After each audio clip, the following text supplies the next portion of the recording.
Someone shouts, "Damn kid, why are you just standing there? Go say hi to the royal family's daughter who's at the door." The protagonist opens his eyes, a bit confused, while the person keeps shouting. If he doesn't listen, he gets a slap on the head, and the old man says, "Get up, you bastard. Go say hi to her." The protagonist is the handsome guy the handsome CEO of the corporation, and the system says, "The bastard who just slapped you on the head is your grandfather in this Dragon King Seas world. We're on chapter 35, and your identity is the handsome villain. You have 5 chapters until your death. Good luck." The kid looks stunned, this time alone. Damn it, but he gets another smack on the head. A grandmother tells him to stop talking to himself. Get up and say hi to the girl. He stands up, "Ah, damn. All right, you old bastard, I'm coming, just passing by." Everyone seems to respect the greeting, while he appears thoughtful. How long has it been since I entered these books? I don't even really have a clear idea anymore. But it all started with that disaster. A billboard breaks, man. And the boy was turned into jelly. It was then that a strange voice said he had activated the antagonist's counterattack system. From that moment on, I started going through countless stories. Everything works the same way. I fall into a story as the villain, and this villain is about to die and has to survive against the protagonist. The problem is the protagonists are always overpowered, I swear. He just swats aside, no matter how many shots there are. They come back and blow up the rocks he was on. When I first spoke to the master, the swordsman, he stabbed the blade into my heart at the same second. And this time here we are with the system telling me to do my best. The car stops in front, he thinks. So, the drama this time was the one where the protagonist steals the guy's wife with tights, steps out of the car with powerful magical orbs, and he realizes this is probably the target this time.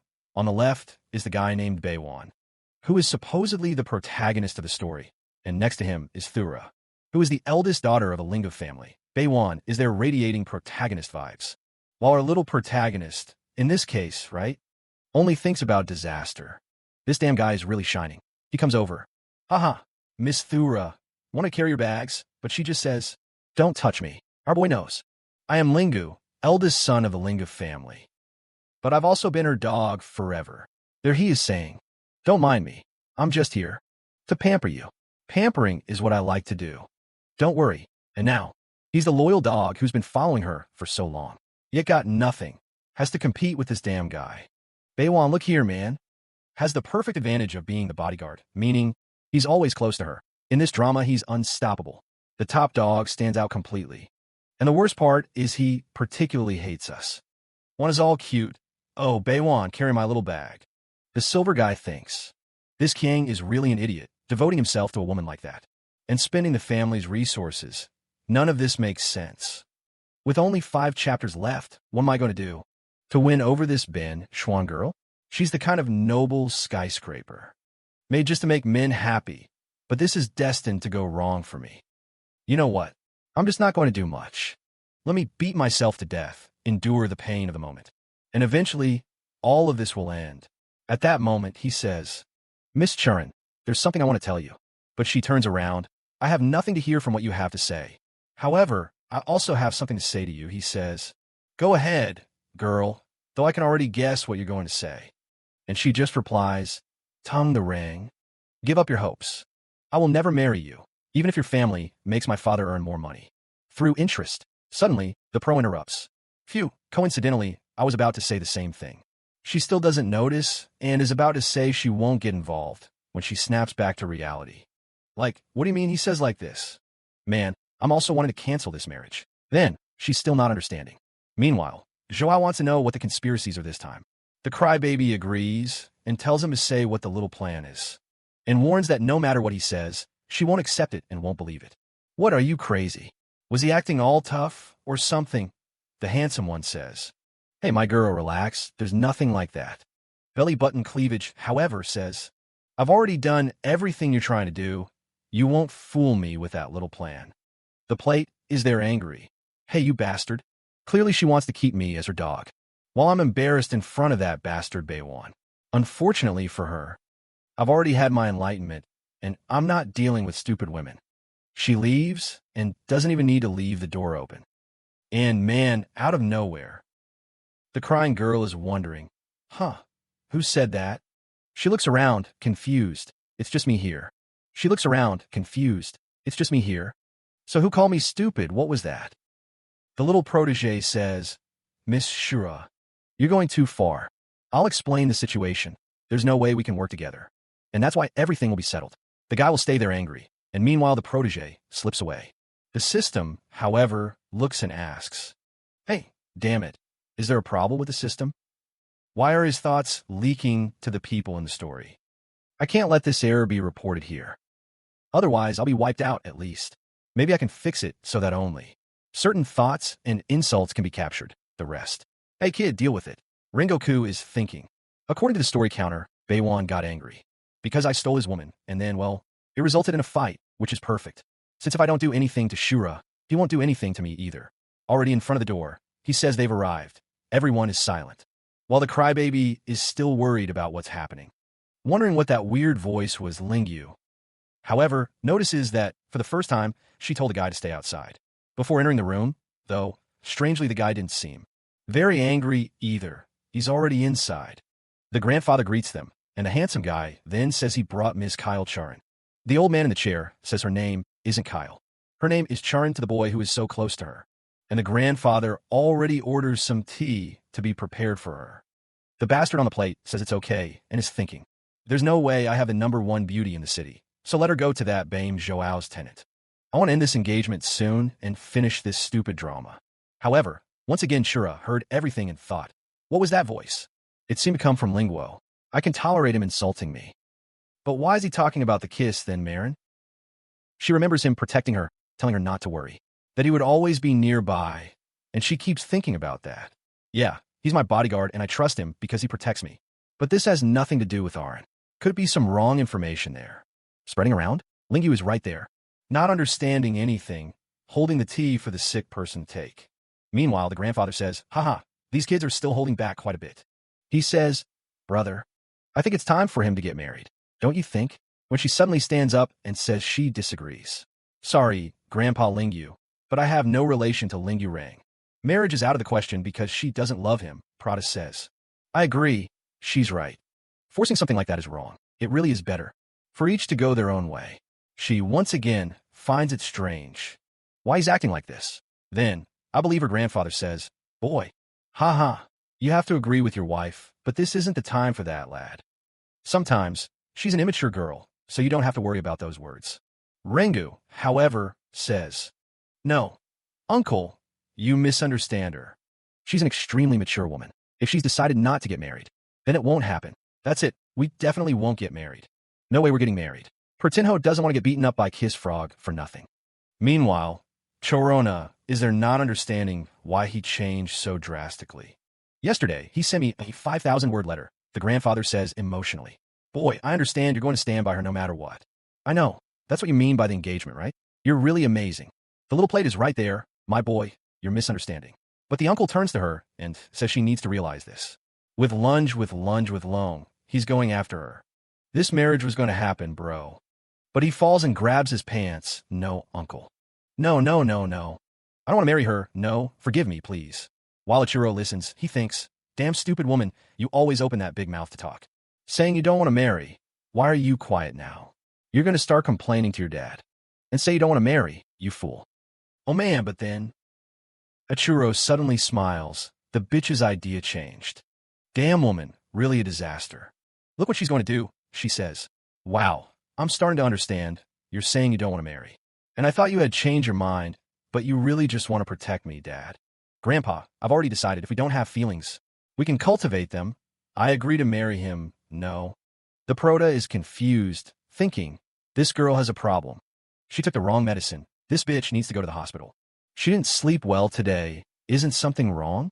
He doesn't understand anything, while she's smiling at him. Saying that parents really want everything to work out. Didn't he like her anymore? He's already marking her there, he says. I like you a lot, while thinking, damn it, I want to open this girl's head and see if her brain is smooth by any chance. Man, and the weirdo is there thinking she never imagined. He was going through so many dramas in his head, seeing him forced to agree with what she says. Was interesting, guys. Don't look at that damn Livinha there. At that moment, Linguo grabs his arm and says they need to have a little chat outside now. He asks permission from the grandparents, who laugh, saying, haha, young love is so romantic. Already against the wall, he says, damn woman. You don't get it. This relationship here isn't going to work.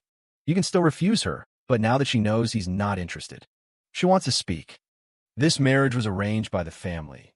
Why would I refuse? Linguo says it's because she should marry someone she likes. He has to say she always treated him badly. So all he asks is for her to have mercy on him and cancel it. Now, she's acting cute, saying, I really don't like you, but maybe I'll start to. The guy there is screaming, no, damn it. This Benjamin is going to ruin me. What now? Thura heard that. She's confused. Why does he keep mentioning Benjamin all the time? What can this guy do to him? And why would he do anything? Why would the handsome, one of the masters of the biggest families in Blood City, be afraid of a bodyguard? Suddenly he puts his hand on his chin and says it's over. Now it's too late. He slams his hand on the wall and says he'll ask one last time. Will she accept or refuse? She smiles and says she'll accept. And do you want to know what he's going to do, the protagonist? Think he really can't do anything. With that, we're already raising a glass of wine, celebrating the marriage of these wonderful young people. Everyone at the party says, man, an alliance between the Lingue and Zile families was formidable. People always said Miss Zile wasn't interested in Lingue. So, apparently, that information was wrong. The fool is right there. Damn, what happened, buddy? Suddenly changed. Are you crazy or what? He broke the glass in anger, man, and still spoke up. Damn, I'm against this wedding. The bodyguard is sweating bullets over there. Hey, dude, that damn Baywan just showed up. My fate is unavoidable, as long as the family's old man is whining. Who's Chireo's father? Want to know who he is? Baywan smiles and says, give me a herd and you'll find out. The guy tries to think, Maha. Meanwhile, everyone at the party doesn't know who this guy is. Could he be some unknown millionaire? At that moment, the old man realizes, that's right. I'm my girl's bodyguard, right? So why are you opening your mouth? To say he's against this, everyone at the party starts talking, and the situation becomes interesting. A bodyguard opposing a wedding. Lingwat, that damn secondary character, is provoking this bastard. Meanwhile, the father is crying. The fire guy says enough. He's no longer authorized to be here. But Baywan gathers courage and says enough. He won't let the father force the girl to do what she doesn't want anymore. Her wedding didn't depend only on his opinions. However, Shura didn't like that. She's thinking, ugh, this Baywan, if my father's words don't matter. Who does he think matters? Maybe his. Meanwhile, the father shouts enough. He's not in the mood to talk to bodyguard. So let him be escorted out. Baywan laughs. Two guys thinking they can stop me? Let's fight then, but call 10 more. The father said fine. If that's the case, everyone should come at me. At that moment, I glance to the side. That's enough to land a punch in the first guy's stomach, sending him flying away. The bodyguards and Zetas say, we'll have to go together. And right then, everyone charges, but he crouches to prepare. He lands a punch in one's face, then another. The guy creates this expanding aura, throwing everyone all over, saying he wants to see who's next. As they come at him, Lingwat says, all right, here I am. Man, damn, this guy's really strong, huh? Better get out of here. At that moment, he clapped his hands. Wow, the brother's got the dude's back. Is he really that strong, kid? You misunderstood things. Why get so mad? Don't worry, Achurin, you're not going to marry me. That's your wish, isn't it? While everyone around is thinking, damn, this bodyguard just ruined the wedding. The banquet turned awful because of that. It was a disgrace for the families. It was amazing how young. Linguo still kept his composure. He really was a very polite boy. That was the symbol of royalty, the manly kiss. Do you think that was the boy's plan to make him look even more foolish? While the dish is still there. What a disaster. What's going on here in this story? Usually, the people around don't agree with the protagonist. So why are they agreeing with me? He's already imagining himself dead. I say, isn't something wrong here? This guy better capture the barbecue place soon and run away. Go ahead, girl, that was your bitch. He looks at Baywan asking, Joao, aren't you going to do anything? While Chuan is chuckling, oh man, this Linguo is calm on the outside. But inside he's screaming like a dog. He's trying so hard. It's really funny. And now that I noticed, she's getting married in the same outfit. Not even drawing a dress for the damn thing, Baywan. He slaps his chest and says he doesn't care about anyone else. As long as the lady is okay, their actions don't matter in this. He goes to her and calls out crying. With me here, no one can force you to do anything. From now on, no matter how many people stand in the way, or how much negativity there is, I have nothing to fear. Achurin stares while Broda cheers. That's right, Baywan. Go, kid. That really was the perfect speech. Now it's just Churin, like a little princess, accepting and being taken by you. But Churin throws up two bazookas and says that, really, sometimes he's a pain in the ass. Froda is left confused. Why does she have that angry expression? She should be crying, moved, and being carried away by this guy. Juliana is there looking sideways, a bit down. But then the big kiss comes and grabs her arm and asks if she wants them to escape through the route. He knows. She doesn't need to fear. He would clear the way. She, however, slaps him and says, "Cut that drama of yours, crazy guy. Are you nuts?" Then she turns to Linguinho and says that he. But she doesn't say anything else. The kiss isn't backing down. And Shuram, what's that? Shuram says she understands what's happening. It seems that this world she's in a drama made for men, and she's one of the heroines who should stay by. Beichuan sighed. What the hell? The girl just entered the fifth dimension here. She understood her own existence. Damn, this is the first time I see the female protagonist understanding the Matrix, and she's there. Huge, with those wide hips, staring down Lingueo, while Beiwan calls her and asks, "Aren't you afraid of what this guy might do in the future and hurt you?" Pradanya is there. "Why are you guys so close to me?" Trying to understand, right? This bastard doesn't want to punch me, does he? Then Bame Joao comes up and says, "You idiot. As long as I'm here, you shouldn't even for a second think about laying a finger on her." But Shura tells him to get out of the way, that she wants to talk to Lingyu, but he completely ignores her. Steps in front of her again, telling Lingyu to stop forcing himself, thinking he's going to be with her in the future. He'll deal with that later. Churam says, "Stop being so cocky, Pei Xian.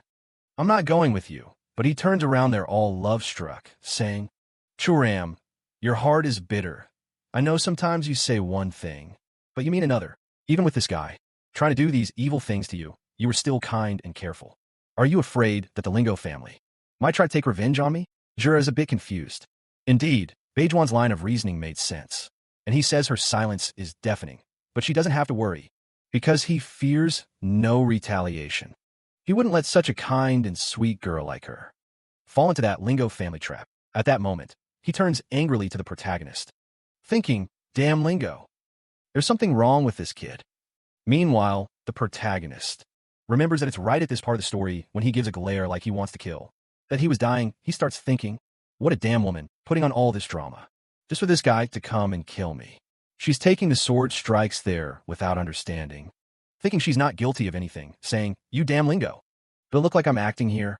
It's at this moment that her father steps forward and says, "Enough of this. Beiwan, you're just a frog wanting swan meat." The Chinese love this phrase. It's bizarre, but it's no use. Lingo is already part of my family. Lingo is really here. The father and daughter want to kill me, throwing arrows, saying those bastards are making every possible plan to end his life. But Beiwan says, "No way. You're not going to force Chireo to marry that useless playboy. Chireo, don't worry. I won't let that guy hurt you." Jura can't explain herself, thinking that everything she says, this guy doesn't understand properly. It's really hard to solve this. While he smiles, speaking, "You have always been such a shy girl, but I will come back to get you." The confused Lingueo, oh, a kiss. Where you going, man? Wondering, a bastard takes his wife and child. Don't mess with the story, no? But the one kiss turns around and says, "That cocky attitude of yours won't last long. Next time we meet, I'll expose what a dog you are, humiliating others to feel superior." In the future, however, everyone there would kneel before him. Lingueo doesn't care about any of that speech, just wondering if the guy is really leaving. And he says, "The Beiwan, you're going to ruin things here. Man, you have to find a way to take Charin and escape this place." The confused Beiwan doesn't understand that the kid is acting weird and says he'll come back. He assures, "Don't worry. I'll come back," while Linguado understands why the damn crybaby doesn't do anything. If this guy took her now, there'd be no reason for him to come back later to tear his neck apart. It would be much better if she disappeared from there. The poor girl already has her hand on her face. While the two are arguing, she gets tired and shouts, saying they're two adults. And when is this going to end? Suddenly, she grabs Linguo's arm and kisses him. What's this? The kid's saying that's it. That already proves she's enough to marry him. She likes Linguo and wants Beiwan to leave, but man, the protagonist is deluded. He's wondering how he's going to save her. At that moment, he had to form the group. Lingua failed. That would be the best option. Prada, however, is confused, right man? While the system congratulates for completing the first mission. He changed Shuram's mindset, and now she will help the protagonist survive for 5 chapters. For completing this mission, he earns a 600 square meter village.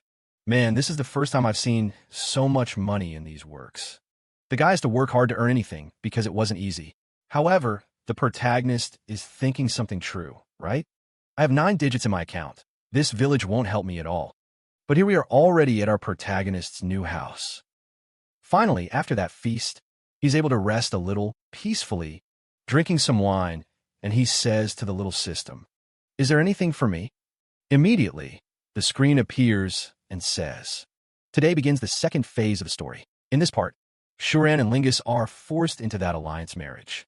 The Zhuang, her father, will take the two to meet the emperor.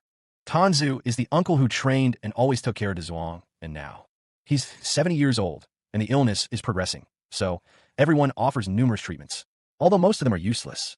Linguado, in the original story, introduces a special doctor, a kind of divine healer. But in the end, he ends up embarrassed.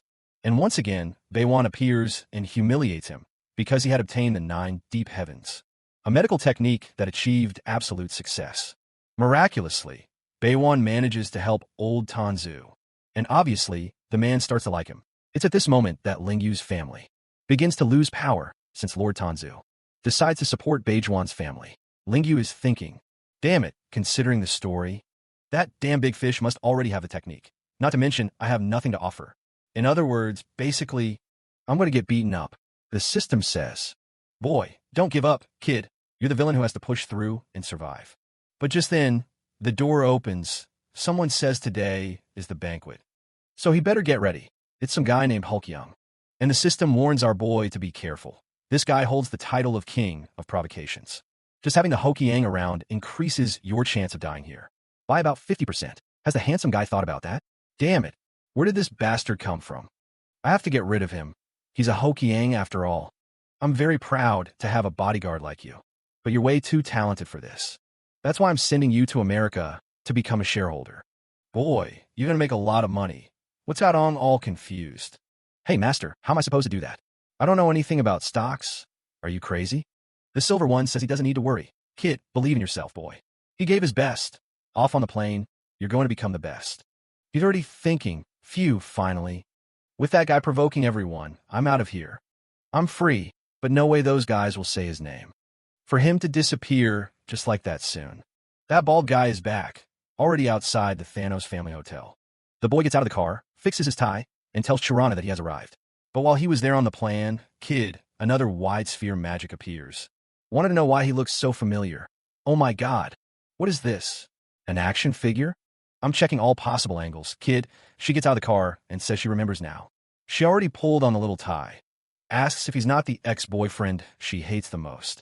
Yikes, this one's going to be even harder. She already knows him. I'm gonna like on a little belt. The silver one knows. This is the evil One Yi. That's how he remembers the name. And the system gives him a memory activation. They were childhood classmates. They started to have a sweet relationship. However, it seems they broke up because of a completely incomprehensible misunderstanding. Shortly after, Linguo became the scapegoat. And that's when she kind of started to distance herself. The boy can't go 16 seconds without the woman nearby, you know? He's just a kid. Hiryu is smiling over there. It's been a while since they last spoke. But it's not possible that the protagonist forgot her. However, looking at the power of all this magic, you can tell it was really intense. It was almost impossible not to appreciate the fact that she was once his girlfriend, but at the same time, he admits he's stubborn. But, you know, when the thought bubble is black, we know she's listening, and she gets a confused shock. She looks around, trying to figure out who said that. When she looks ahead, our little protagonist is already by the car, asking the blonde guy how much the car costs. Then, man, let's talk about this, he thinks. Another woman came to cause trouble in my life. Get lost. But another one of his thoughts is caught. She notices that now that he's farther away, his voice got a little quieter. Linguo is saying to the blonde guy, hey, what's up, bro? Let's go smoke a cigarette together, man. But the thought being caught is a disaster. What's the point of her having a banging body? In the end, she's going over to that guy. Seriously, either you're a cuckold from a novel. That bastard stole from God, and now he's trying to steal my ex-girlfriend too. Truly, the villain's life was no walk in the park. But here, he heard all of this and approaches saying, what nonsense is he talking about? confused. He says he didn't say anything. She replies that you might not admit it. But you're really messing things up after holding on to Churam for so long. And finally getting her, now you want to make her angry. The protagonist is just standing there, not understanding a thing. But you're really making a mess after holding on to Churam for so long.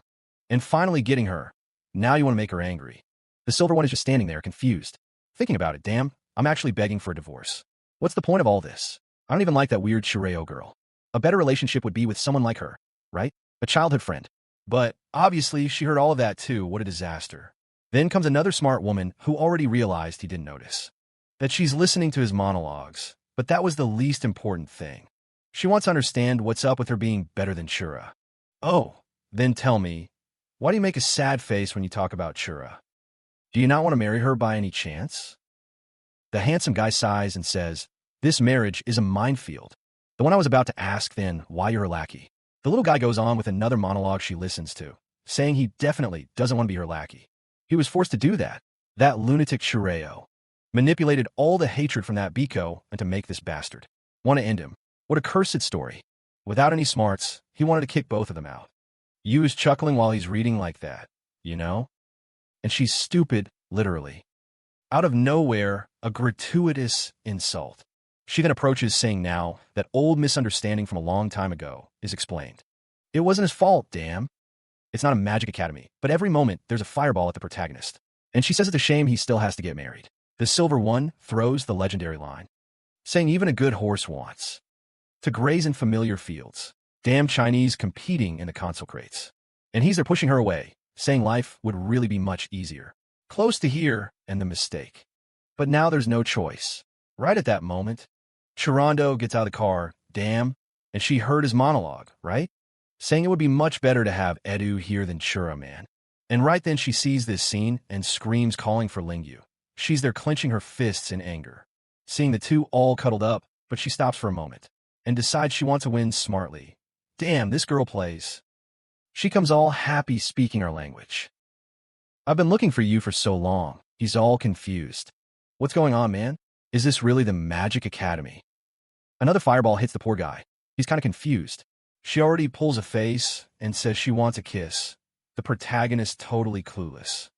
Whoa, what happened to this woman? This personality shift. Out of nowhere, here I am. But then she realizes it's a cheap trick, so she tells Lingyu, we're gonna have a little talk after the banquet. Don't forget my number hasn't changed. Damn, dude, say that in front of the bride who came wearing the same dress, right? Ah, no. I forgot today is just a meeting with the old man. And she's there angrily pinching our guy. Hey, you bastard. Did you forget you're supposed to marry me? Why are you messing around with other women? Hey, show up, you jerk. Cut the act. There's no one else around. You think I don't know?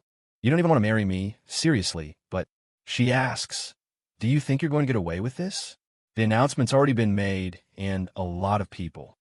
No, there's no way you can run from this. The protagonist, however, asks, hey, you damn woman, wouldn't it be better if you look for a real love? Something like that. She just replies it's none of his business. Who she truly loves is her choice. The two are fighting while the big kiss watches from afar, saying, the girl is suffering a lot for that smile on her face. Doesn't seem like it, that bastard called. He really is slick with women. The poor girl can't resist his tactics, but saving the girl is my responsibility. I'm not going to give up on her. Ah, he's transcending there. Meanwhile, already in the hall, the girl is pulling our boy back and forth. And he says he doesn't understand. She can stop with that act. While she replies that there's no reason. They're going to get married now. He still thinks it's better for them to talk about ending this. That's right, as he walks there with his head down thinking, oh boy, soon John will show up and mess all this up. I want to stay away from that woman because he will definitely come talk to her. And it would be better not to be around. That's what he says. Oops, someone calling me over there. I'll go ahead. Apparently, she couldn't catch those thoughts. She's there, wondering if he actually hates her that much. At the moment he was passing by, Tanzu sees him and tells our guy that he was looking for him. He had prepared an amazing gift. This was Dr. Xiangwan. And the guy straightens his glasses, saying yes. He's a brave doctor. Hello. And Tanzu explains linguo. That guy, there will be a good move if he treats the old man. At least, even if it doesn't work out, they'll see that you did something with a good heart. And if he treats him, even better. Surely this will strengthen the bonds between the Chia family and the Silver Linguo family. But he asked what the name of that old man was again. remembering it was also brought up in the story. That divine doctor whose surname is Xiangwan. But in the end, Beiwan exposed that guy as a fraud.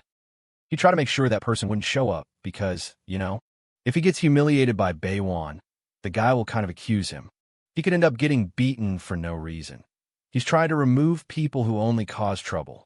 His life in the story. But it's not easy at all, and he wonders if there are parts of the story that are impossible to change, like, for example, the presence of that doctor, right? Since it kind of revolves around that, Tanzu wants to know, big guy, what are you standing there for, man? You don't want to bring the doctor in there, the duck, but go ahead and speak up. Stomachache, hold on a second. He runs out to the bathroom, right outside, holding the glass. He thinks all this is madness, man, but hey, childhood friend already stuck right there. She wants to know if he's got some problem, because she noticed he's not okay. She already throws her hand on the stick, saying she noticed his interactions with Shirano.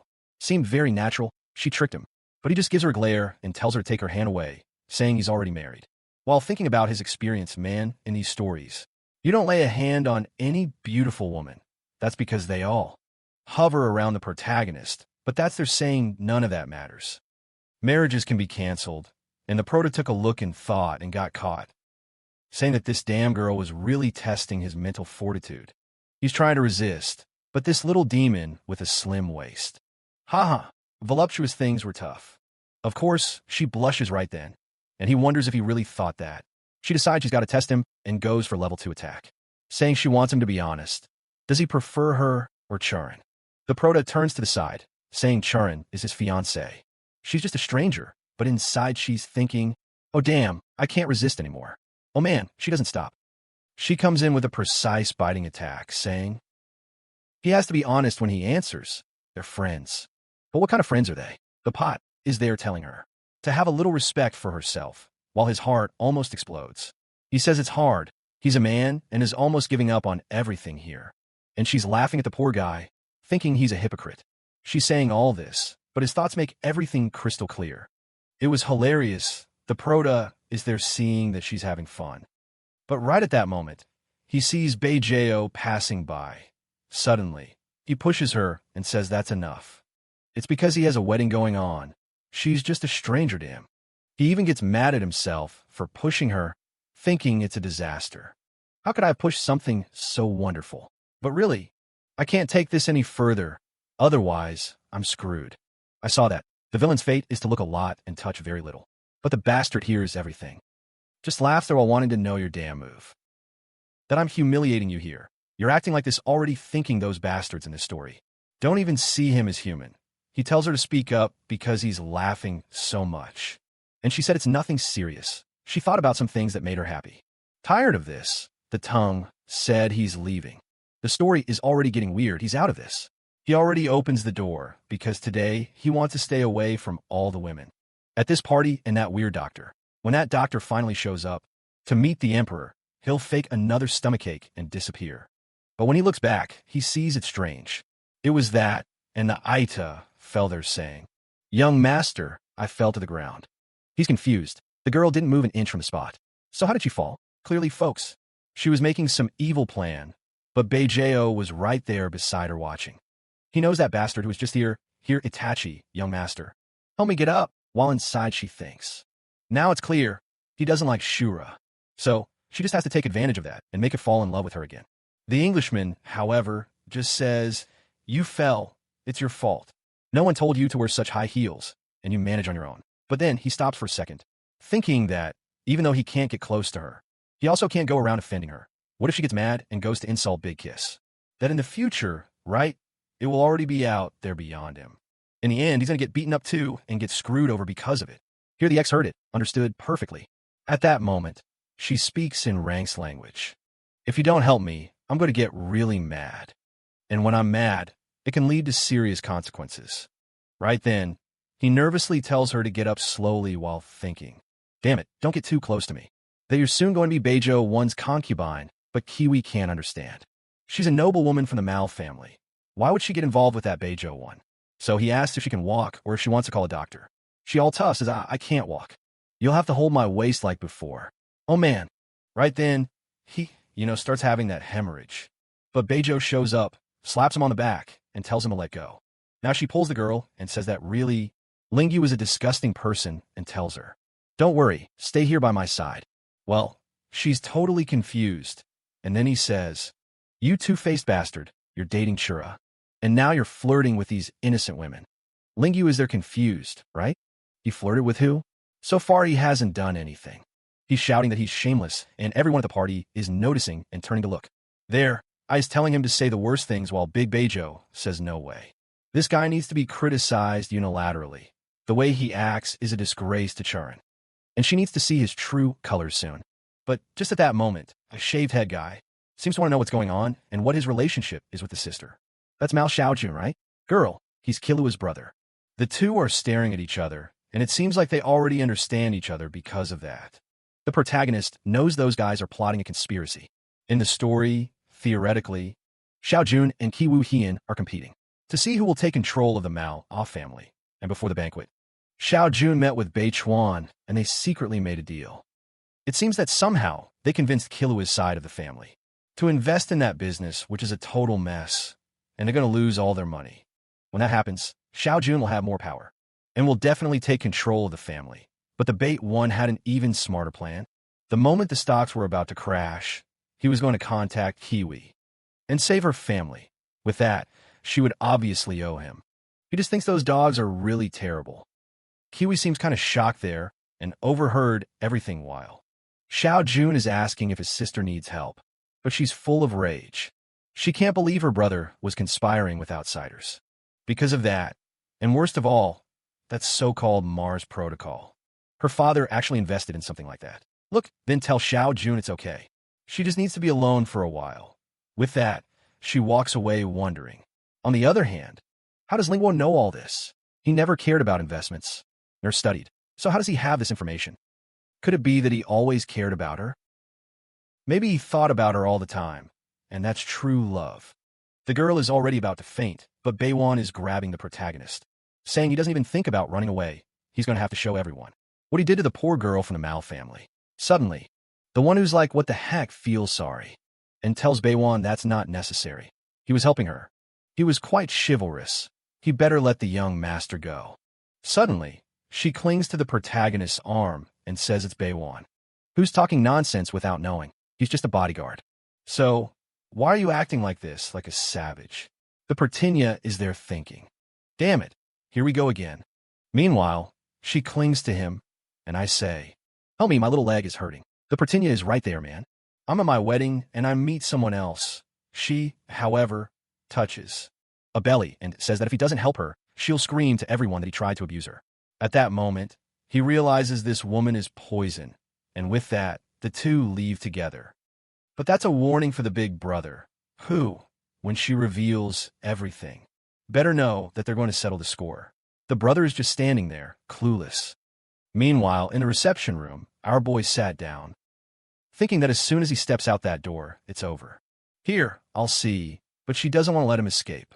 And she says that after that fall, her legs are hurting a lot. She needs a massage. The Pertinho says, maybe this isn't the best moment for that, while thinking that any move he makes, man, he's going to be hated for the kiss, and this won't end well. She, however, hears all this and says it's no big deal. She just wants some help to feel better, and obviously, if he doesn't do anything, she'll scream, saying something's going on there. He's hesitating, asking her to wait, but she already starts counting 3, 2, and warns that at 1, she'll scream, with no other choice. The Pertinho is forced to start the attack sequence. The hits are precise, and she starts to suffer and agonize in pain. The white blood begins to flow. She must be an alien, man, for real. Someone take the pencil from the artist's hand. He has to be stopped, man. He asks if she wants him to go further, and she's there. What's happening? The fight is too intense. She's breathing deeply because the battle is exhausting. Lingguo says this is kind of weird, isn't it? No, it's not. Meanwhile, over in the garden, the big fish is confused, saying, bad brother. What's going on? Your sister is being tricked by Lingo in this. Barely revealing. Oh, so are you interested in my sister by any chance? The solution is simple, dude. That guy admires strength. She likes capable men. You just have to impress her. And naturally, she'll become your woman. Benjeo is asking, okay, but I find it strange, because it seemed like she got along well with Lingo. Zaza replies, don't worry. He just had some small talk. Now he's already married. So, From time to time, he comes around. There's nothing to worry about. He leaves, and Beijao stays there thinking. Damn lingo. All these women around him will soon be in my arms. At that moment, he hears someone saying hi from afar. There was Shiren's father, asking a certain person to introduce, the doctor to the emperor. That was exactly the moment Beiwan was waiting for to turn the tables.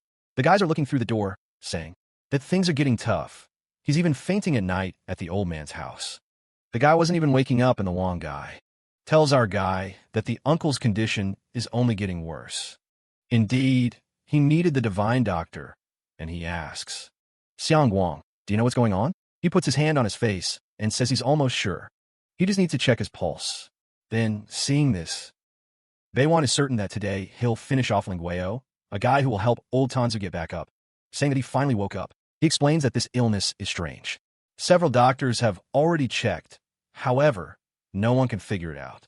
And the worst part is that the medicine they were giving is becoming less and less effective.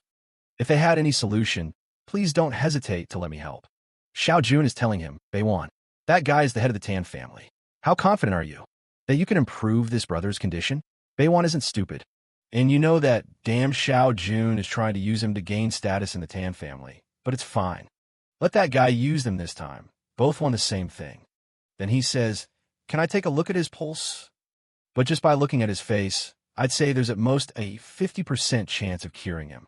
Xiao Jun celebrates anyway, saying he was right to trust him and reminds not to forget that if he cures him, he deserves some credit, right? So they can share the benefits. Beiwan is not happy at all with this guy touching his shoulder. But for now, he'll let it slide since he's just a bodyguard at the moment. Then he pulls his friend, saying, let's go check the guy's pulse. But Beiwan tells him to wait. He had to remember the saying, show a brick to attract jade. That means you first show something of low value, so that something amazing will appear afterward. If they show off his skills right away, it won't be worth it. They'll let this guy do what he wants first. Hey, John, a question. Calm down. You're saying to let the divine doctor and before. But what if he cures the guy? We're screwed. But Beiwan tells him to relax. That guy plays the doctor, but actually he's just a fraud. Besides, if the divine doctor fails, I can imagine how impressed everyone will be with him. At the farewell of a bandage, he says, that really makes sense. Damn, Beiwan, you're the real deal. Kid, at that moment, he already puts his hand on the doctor and says, guys, look here. Who's here, guys? Is the divine doctor. He takes him to the doctor and says, whoa. Hey, divine doctor, didn't you come here with the Kyle family? Why don't you take a look at the old man? Then the son says, wow, thank God the Zyle family brought someone to help us. Then the kid there says, wow, thank God the Zyle family brought someone to help us. And the blood that every dropout said they would take a look at. The father is just there in the background, coughing a bit, telling him to do his best, while Lingyu looks a bit scared, trying to understand, knowing it's probably going to fall on him. Meanwhile, from the Wong family, someone goes up to the old man and tells him not to worry. The 18th generation of the Wong family has incredible doctors. They have saved countless lives, and the divine Dr. Xingguang is unmatched. They say he's a reincarnation of Master Rua. Olinko is wondering, damn it, why are you hyping him up so much in the introduction? In the end, if things go wrong, it's going to be on me. For me, that is. Xingguang analyzes the heartbeat and says, my analysis shows it really isn't beating right. Strange. A disease caused by the liver. It seems his gallbladder is blocked by the 6 meridians, and it's falling into the burning heart, causing this poison to accumulate in the heart and liver, making everything more dangerous, and his health continues to decline. However, don't worry. With my 9 divine needles technique, everything will be resolved. A wavy kiss thinks, ridiculous technique. My celestial spiritual flower is far superior. This technique of yours. After you embarrass yourself with it, that's when I'll step in. And it will be Lingyu's downfall. At that moment, the doctor is preparing the needles, when suddenly he asks young Lingyu to bring the prodigy over, right there. Calmly, the doctor and I said yes. He needs some help and is counting on him. Our boy says, I don't know anything about medicine. There's no way I can do this, while thinking. This bastard is even calling me to kill a pig. It has to be a professional. Why does he think I'll be of any use? At this rate, I'm going to die tonight. Well, while he's saying that, Young Lingyu is a very humble boy. Are you really going to keep this secret? From everyone, and in that he talks to everyone. I heard that a long time ago, young Lingyu received a talent for medicinal arts. The last time my shoulder was hurting, he hit the perfect acupuncture point and ended the pain in a second. The Lingyu guy there thinking, this dude has mental issues. Clearly, he's sucking up to me in a super obvious way. But the doctor just says, beautiful, let's get started. He grabs this needle here and disinfects it. He goes straight for the first one on the forehead, saying this one is perfect to get rid of back pain and also colds. This one on the head will regulate his meridians. Pertinia is there, right? Just agreeing without saying anything while Xango gives the instructions. Beijao is just smiling. Then he says, your order is correct, but you still lack a lot of strength. The crazy Zhang just wants to know who the kid is. Ignorant, who opened his mouth. Beijao then feels scared and asks if he feels so guilty that he can't even look at him. The doctor then turns and asks, who do you think you are? Kid, young Master Tan. Someone get rid of this kid who is an insult to this place. Tan is there moving his little hand, right? But Beijao told him, man, you better think this through. I'm the only one who can save Tanzo. So if you take me out of here, all hope is lost. Xinguang beats his chest and says he's really an ignorant kid. Does he really think he doesn't have the ability to do this? Pertinho is there, right? Just watching this, thinking this is the part of the story. Well, they start staring each other down. Could the bet have come right after this? Whoa, but this thought was caught by the two guys. Thura and the dear one that you, and then Zhang on point says, since you have the guts to say something like that, how about we make a bet? If you know so much about medicine and are so confident, let's see who can fix this faster. If that old man's needle can heal the master, you'll have to kneel and bow before everyone. Also, you'll have to bow and kneel before Master Lingguo. The boy is confused because out of nowhere again, they're dragging him into this mess he never wanted to be part of. It's fine, then let's make this bet. But what happens if you can't heal Master Tang? The protector is scared, and Beichuan says that if you lose, both of you will have to kneel to me. Lingguo is already kneeling there, thinking he's really an unlucky guy. Following the story's logic, it's guaranteed that Xianggu will lose. He's missing a page from the secret divine acupuncture technique, which at some point requires letting some blood out for it to work, and the problem is that the divine doctor doesn't know about this. At this rate, poor Beiwan will manage to finish him off. But he decides maybe it's not the worst thing. Kneeling and bowing isn't such a big deal either. The only bad part is that this bastard is about to capture all the beautiful Kokombinas. But those who heard this were the fierce ones, right, man? Who didn't want to become one of Beichuan's damn Komina? At that moment, the doctor pulls out the last needle, saying now it's just removal. Then he tells the father to stand up, saying it's been a long time since this happened.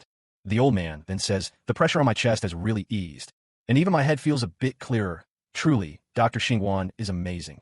Everyone around is praising, saying he's the divine doctor.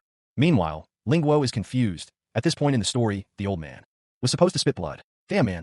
As soon as he said that, the old man spat blood, and at that moment Beijao says, whoa, what's going on? Looks like you haven't recovered yet. Seems like you'll have to believe me. This so-called divine doctor is a fraud. The bot says that if they're going to try anything, it should be quick. Because his father isn't doing well, but the big guy just replies that this is the price for trusting a scam like that. If they had trusted him earlier, everything would have worked out, but they sided with that useless idiot Lingyu. And now that it's come to this, he's changed his mind. When they lose, both will have to bow their heads. And he licked his foot. The two of them got startled right there. And then they start staring at each other, right? One realizing that it seems the other had the same reaction, and Shuram is angry because she noticed Q actually seemed worried about him. That's right. The big guy goes over to her and says, don't worry, Shuram. He's not worth the pain, while Q goes to our boy. He says this is the price for him, playing with the hearts of these beautiful girls. But Q just turns around and asks, who did he think he was? Not even Charon needs him. And then, she herself goes to our boy and says she's sure the doctor is amazing. She remembers another time he took care of a similar patient and just used that finishing technique. It was the technique of letting the Zue's bleeding point drain. She's pretending she had a great idea. But Q knows that bitch is faking it. But she also says here, right? She heard that really. This was the classic Zhangwen technique. While the two are talking, the doctor is there and says, yeah, it's my technique. I've never even used it. The son says it doesn't make sense. The grandmother is coughing up blood because the doctor explains that impurities are being drawn out. They just need now to let the last drop of blood flow and everything will be fine. The big guy is worried because this really isn't the solution. And at that moment, he seems to extract the blood point in the nuke. Suddenly, the old man begins to transcend and rises, saying that out of nowhere, he has the energy he had back in university days. He's glued to Chung Gang and wants to know how he managed to deliver so much energy like that. Meanwhile, Baek Seo is left confused. How does someone know the precise skill that only he should have in this? The doctor looks over and says, "Hey there, girl. Learned your lesson? Now you'll have to kneel and apologize." He already pushes the issue and says it's better for him to get on his knees now, in front of both of them, kissing one. However, he refuses to accept and says he's just a mediocre healer, and his method ended up being irrelevant after all. They're just a bunch of arrogant fools who don't even know what a doctor does. But he says they can call him whatever they want. However, he just proved he was able to heal the elder, while the other guy is just talking a lot. Yet, he did nothing in this situation. Lingwat is there thinking, well, let them fight among themselves, right? If I don't get involved, it's all good. And now everyone around is saying, man, that guy talks too much. Does nothing. He said the doctor was a fraud. But in the end, he healed the elder. The guy is almost exploding with anger, thinking all he had to do was show a little of his power, the divine spiritual flower. Crying there, he decides it's time to show martial power, and that will suddenly guarantee she becomes his wife.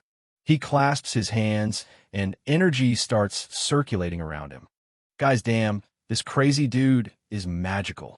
Now, this is serious, while the other old man there knows this is the technique of that divine herb. I don't know what Lingo is thinking, but he's there thinking, look at that bastard using that thing. So everyone forgets he has to kneel. He thinks, but this is perfect. For sure, Waylon is impressed by the whole scene. However, the two are looking at him. He wondered, hey, why are they staring at me, this damn guy? He should be admiring the incredible power of the one hum kiss. And that's when the two looked at each other. And I think they realized it, right? One listens to the other two. Suddenly, the ex clings to our guy, saying he's really something. Always looking back, staring at her, while crying in the background, telling her to stop being shameless. The two are staring at each other, and Xiaojun comes over. Damn. Looks like he's the grandmaster. Beiwan also has great skills, right? There's no reason for the doctor to humiliate the guy. Let's just leave all that in the past. The doctor, however, says no way they're going to let this slide. In a second, he's being arrogant, trying to humiliate everyone. And now he thinks that just by licking a shoe, he'll get away clean. Xiaojun laughs, saying, haha, the great divine doctor is so funny, so entertaining. Don't worry, your legs are great. But how about we put this aside? Suddenly, Tanzu interrupts everyone, thanking everyone in attendance and saying they really appreciate the effort each one put into this. The protector is in the background thinking, damn, the guy escaped because of Xiaojun. He's really a top-notch lackey, while he knows that, being the villain, if he had lost this, he probably would have had his legs broken. Paixo gives a look and relaxes. At least it wasn't as bad as he thought. He even goes crying and asks, are you mad? I know I acted kind of weird and emotional and said the wrong things. She, however, just walks away, saying he doesn't have to explain absolutely anything to her. Damn, he felt faint right then. He grabs her shoulder and says he has to explain himself. He may just be a bodyguard, but he doesn't want to be just that forever. With the skills he has, he's going to give her a life of wealth and luxury. The protagonist is all ears over there, just on the side, listening next to QE and the kiss. Then, he says he's doing all this for her, working hard to shine in front of her. Then he promises a better future for them. She asks if it's really just for her. And he said yes, if he had the chance to treat that master with 3 needles, he would feel better than ever before. The protagonist is just thinking from afar. This guy is really obsessed with power. He lost, got embarrassed, and still has the nerve to say it's for Charon. Truly, he's a good actor. Poor girl. She's going to be moved by his sweet talk, like a fool, man. However, she heard everything he thought, and, right then, realized that all those words from the little kiss, which seemed sincere, were actually tactics. If it weren't for Lingyu, she really would have been deceived. A kiss? Huh. Want to know if she forgives him. Meanwhile, the protagonist is there. Oh man, heavens. Forget the formalities, since she wants to be a girl. She shouldn't get involved with this guy. That's her choice too. In the end, she also wanted to end this marriage. So, well, let it be. Even though she was my wife, just hearing my wife was enough to provoke a reaction. Good one wants to know what the problem is. He was about to cry, changes expression, and says, "Wasn't the loser supposed to kneel in public? Or are you innocent enough to think you could get away with this without paying the price? And kiss one. It's all there. What? What did you say?" Even Lingueo is confused about what's going on, wondering, "Big sister, why are you doing something like this, my girl? We've already given him a way to escape, so let him leave peacefully. Stop provoking him by shooting and give him stare." He thinks, "Hey, stop looking at me, girl." She looks at Beijon, then sighs. Then she looks at Beijon and says, "Wasn't the bet that the loser kneels?" Confused, he asks if she really wants him to kneel to this trash. Linga looks the other way. He's wondering if this is some story that isn't really happening. The guy trying to force things back, to mess up the poor little villain's life who had turned things around. He's there squeezing Kiwi's hand, who sees it as a sign of love. She realizes the squeeze was subconscious, and she definitely took note of that, giving him a look, calling him in her own language, "Come here." Now that Beijon accepted he's a loser and will kneel, man, Beijon's all confused. But he falls into his own disappointment, thinking, I get it. Achuro doesn't want me to have a reputation of someone who can't keep his promises. This woman is protecting my reputation, so I'm not seen as a sore loser around here. He puts his hand on his chest and thanks her for protecting his desire to be an honorable man, then turns and says, "Come here already, Lingo. You better understand, I'm kneeling for sure am. Not for you." And he starts to crouch down. Our boy is already desperate, telling him to stay still. Then he pulls back and the ex jumps in front saying, "No way. If the protagonist of this story humiliates himself because of me." He tries to punch him in the stomach, but he just says, "Ouch, I got a stomach ache." Runs off saying he's going to the bathroom. Suddenly, the system appears, saying he survived another part of the story. He's wondering how he survived while the two are looking back, kind of confused too, when suddenly everything distorts in time. I do it, and suddenly he falls into the beyond. When he opens his eyes, he's in bed. The system congratulates him, saying that now, for 3 days, he can rest and prepare for the next missions. Oh, Linguarapa. He drinks some water and calms down, asking how many points he earned this time. The system shows that he currently has 2,333. He thinks that's ridiculous. He sees himself accepting so much humiliation. So, how could it be so little? A little system asks the boy to calm down. They have very fair rules to decide, right? When the points are calculated, Linguist says he understands. But he wants to know, how many times he'll have to deal with these things. To return to his world, the system explains that, his death in the other world was a crushing by Altador. So he's going to have to buy a resurrection. The little guy already wants to know, right, man? How much this resurrection costs? Tell us, the system replies. Sorry, a resurrection doesn't cost 88,888 points. Clearly, at this moment, he can't afford it. And if he throws a pillow, telling the bastard to disappear, he realizes he's gaining 100 points every time he completes a story. However, at this rate, he need, 8,000 times, not counting that he rests 3 days each time. He starts doing the math and decides it's just better to die. The system, however, asks him not to get discouraged. The better he gets without completing the missions, the more points he would earn, but he just falls on the bed saying he gives up. He doesn't even want to resurrect anymore. Wow. Then it switches to the family hall 3 days later. However, in a flash, the little guy wakes up with wild hair, this time wondering, wow, why does this teleport hurt so much? At that moment, someone points at him and says to take a look at this injured trash, for heaven's sake. Reduced to this status just because of the Su family, apparently, we're going to meet another world. Before returning to that one, someone is shaking him. The protagonist was there telling them to stop because he was about to throw up. Then the system says that the whole story had been synchronized. Today is the day Ling Ohang, the villain of this book, marries the woman he loves. The protagonist just realized, that it's one of those historical dramas. The woman he loves is named Suruwaning. It seems the two families agreed on a marriage, but at the last second, he's going to be replaced by the protagonist, some guy named Ninji. And the uncle is telling him that they can't let all these efforts go to waste like that. And Taeyam, the cousin, says they can't let that damn Ninji just steal her like that. They should go and steal the wife back.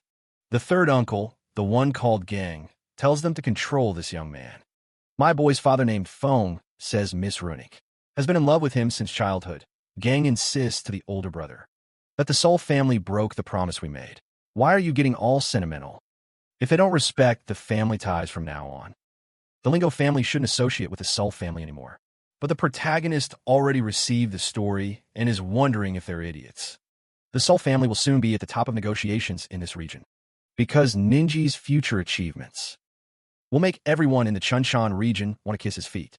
That's why the Sul family's relationships were foolish. He's thinking all this, and, apparently, this time, everyone is listening to him.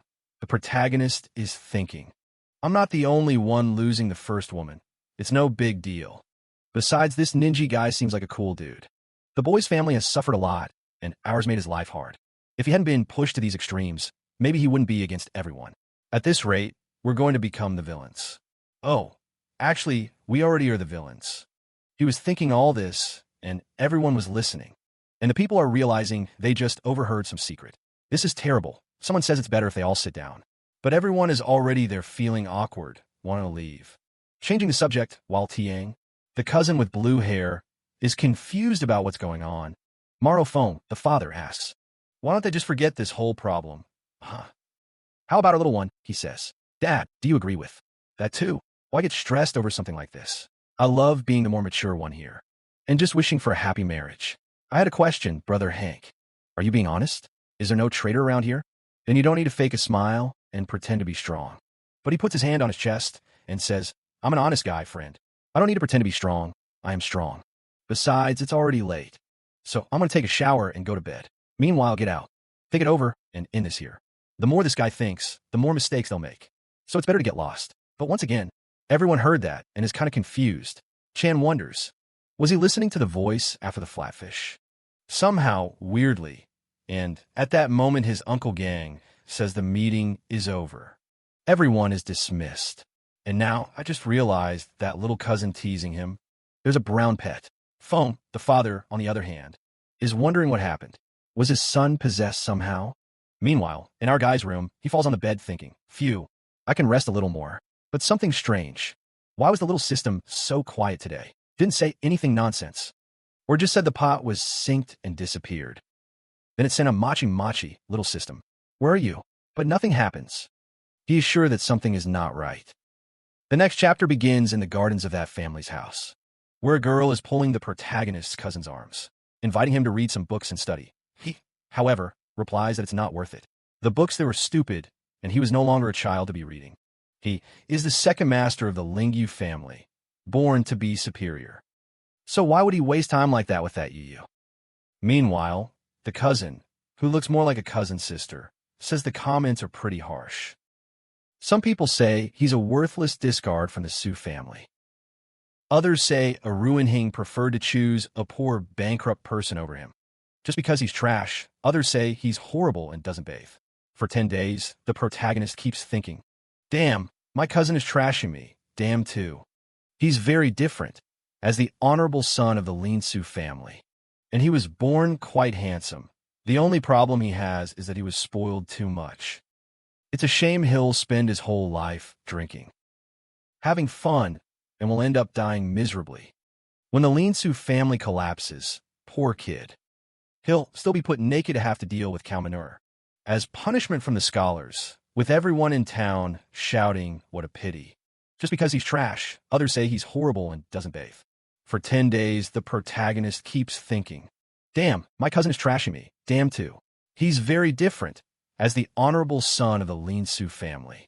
And he was born quite handsome. The only problem he has is that he was spoiled too much. It's a shame he'll spend his whole life drinking, having fun, and will end up dying miserably.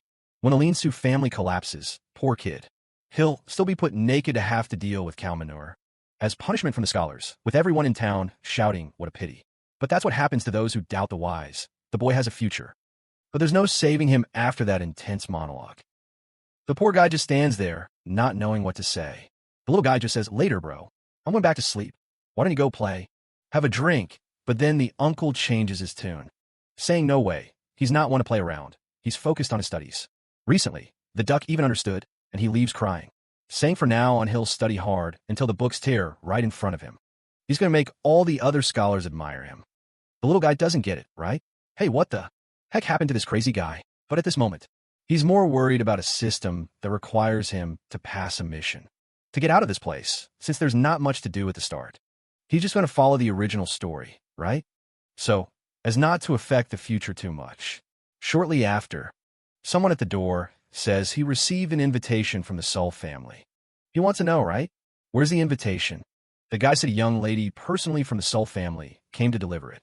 She's inviting him to a dinner at the Zhu Xian restaurant. They're there to ask his opinion, right? If he wants, they can send him away. Now the confused big brother doesn't understand who, besides Ning Street, right? Which is the wife who abandoned him, would be looking for him. It seems like someone he should know, because the guy looks kind of confused there. And the little guy just turns around saying it's fine. He'll go check it out. Already at the Lingu family gates, something good is waiting. The guy looks sharp. And Michael Ladra already knows it's not Ryan. So who is this?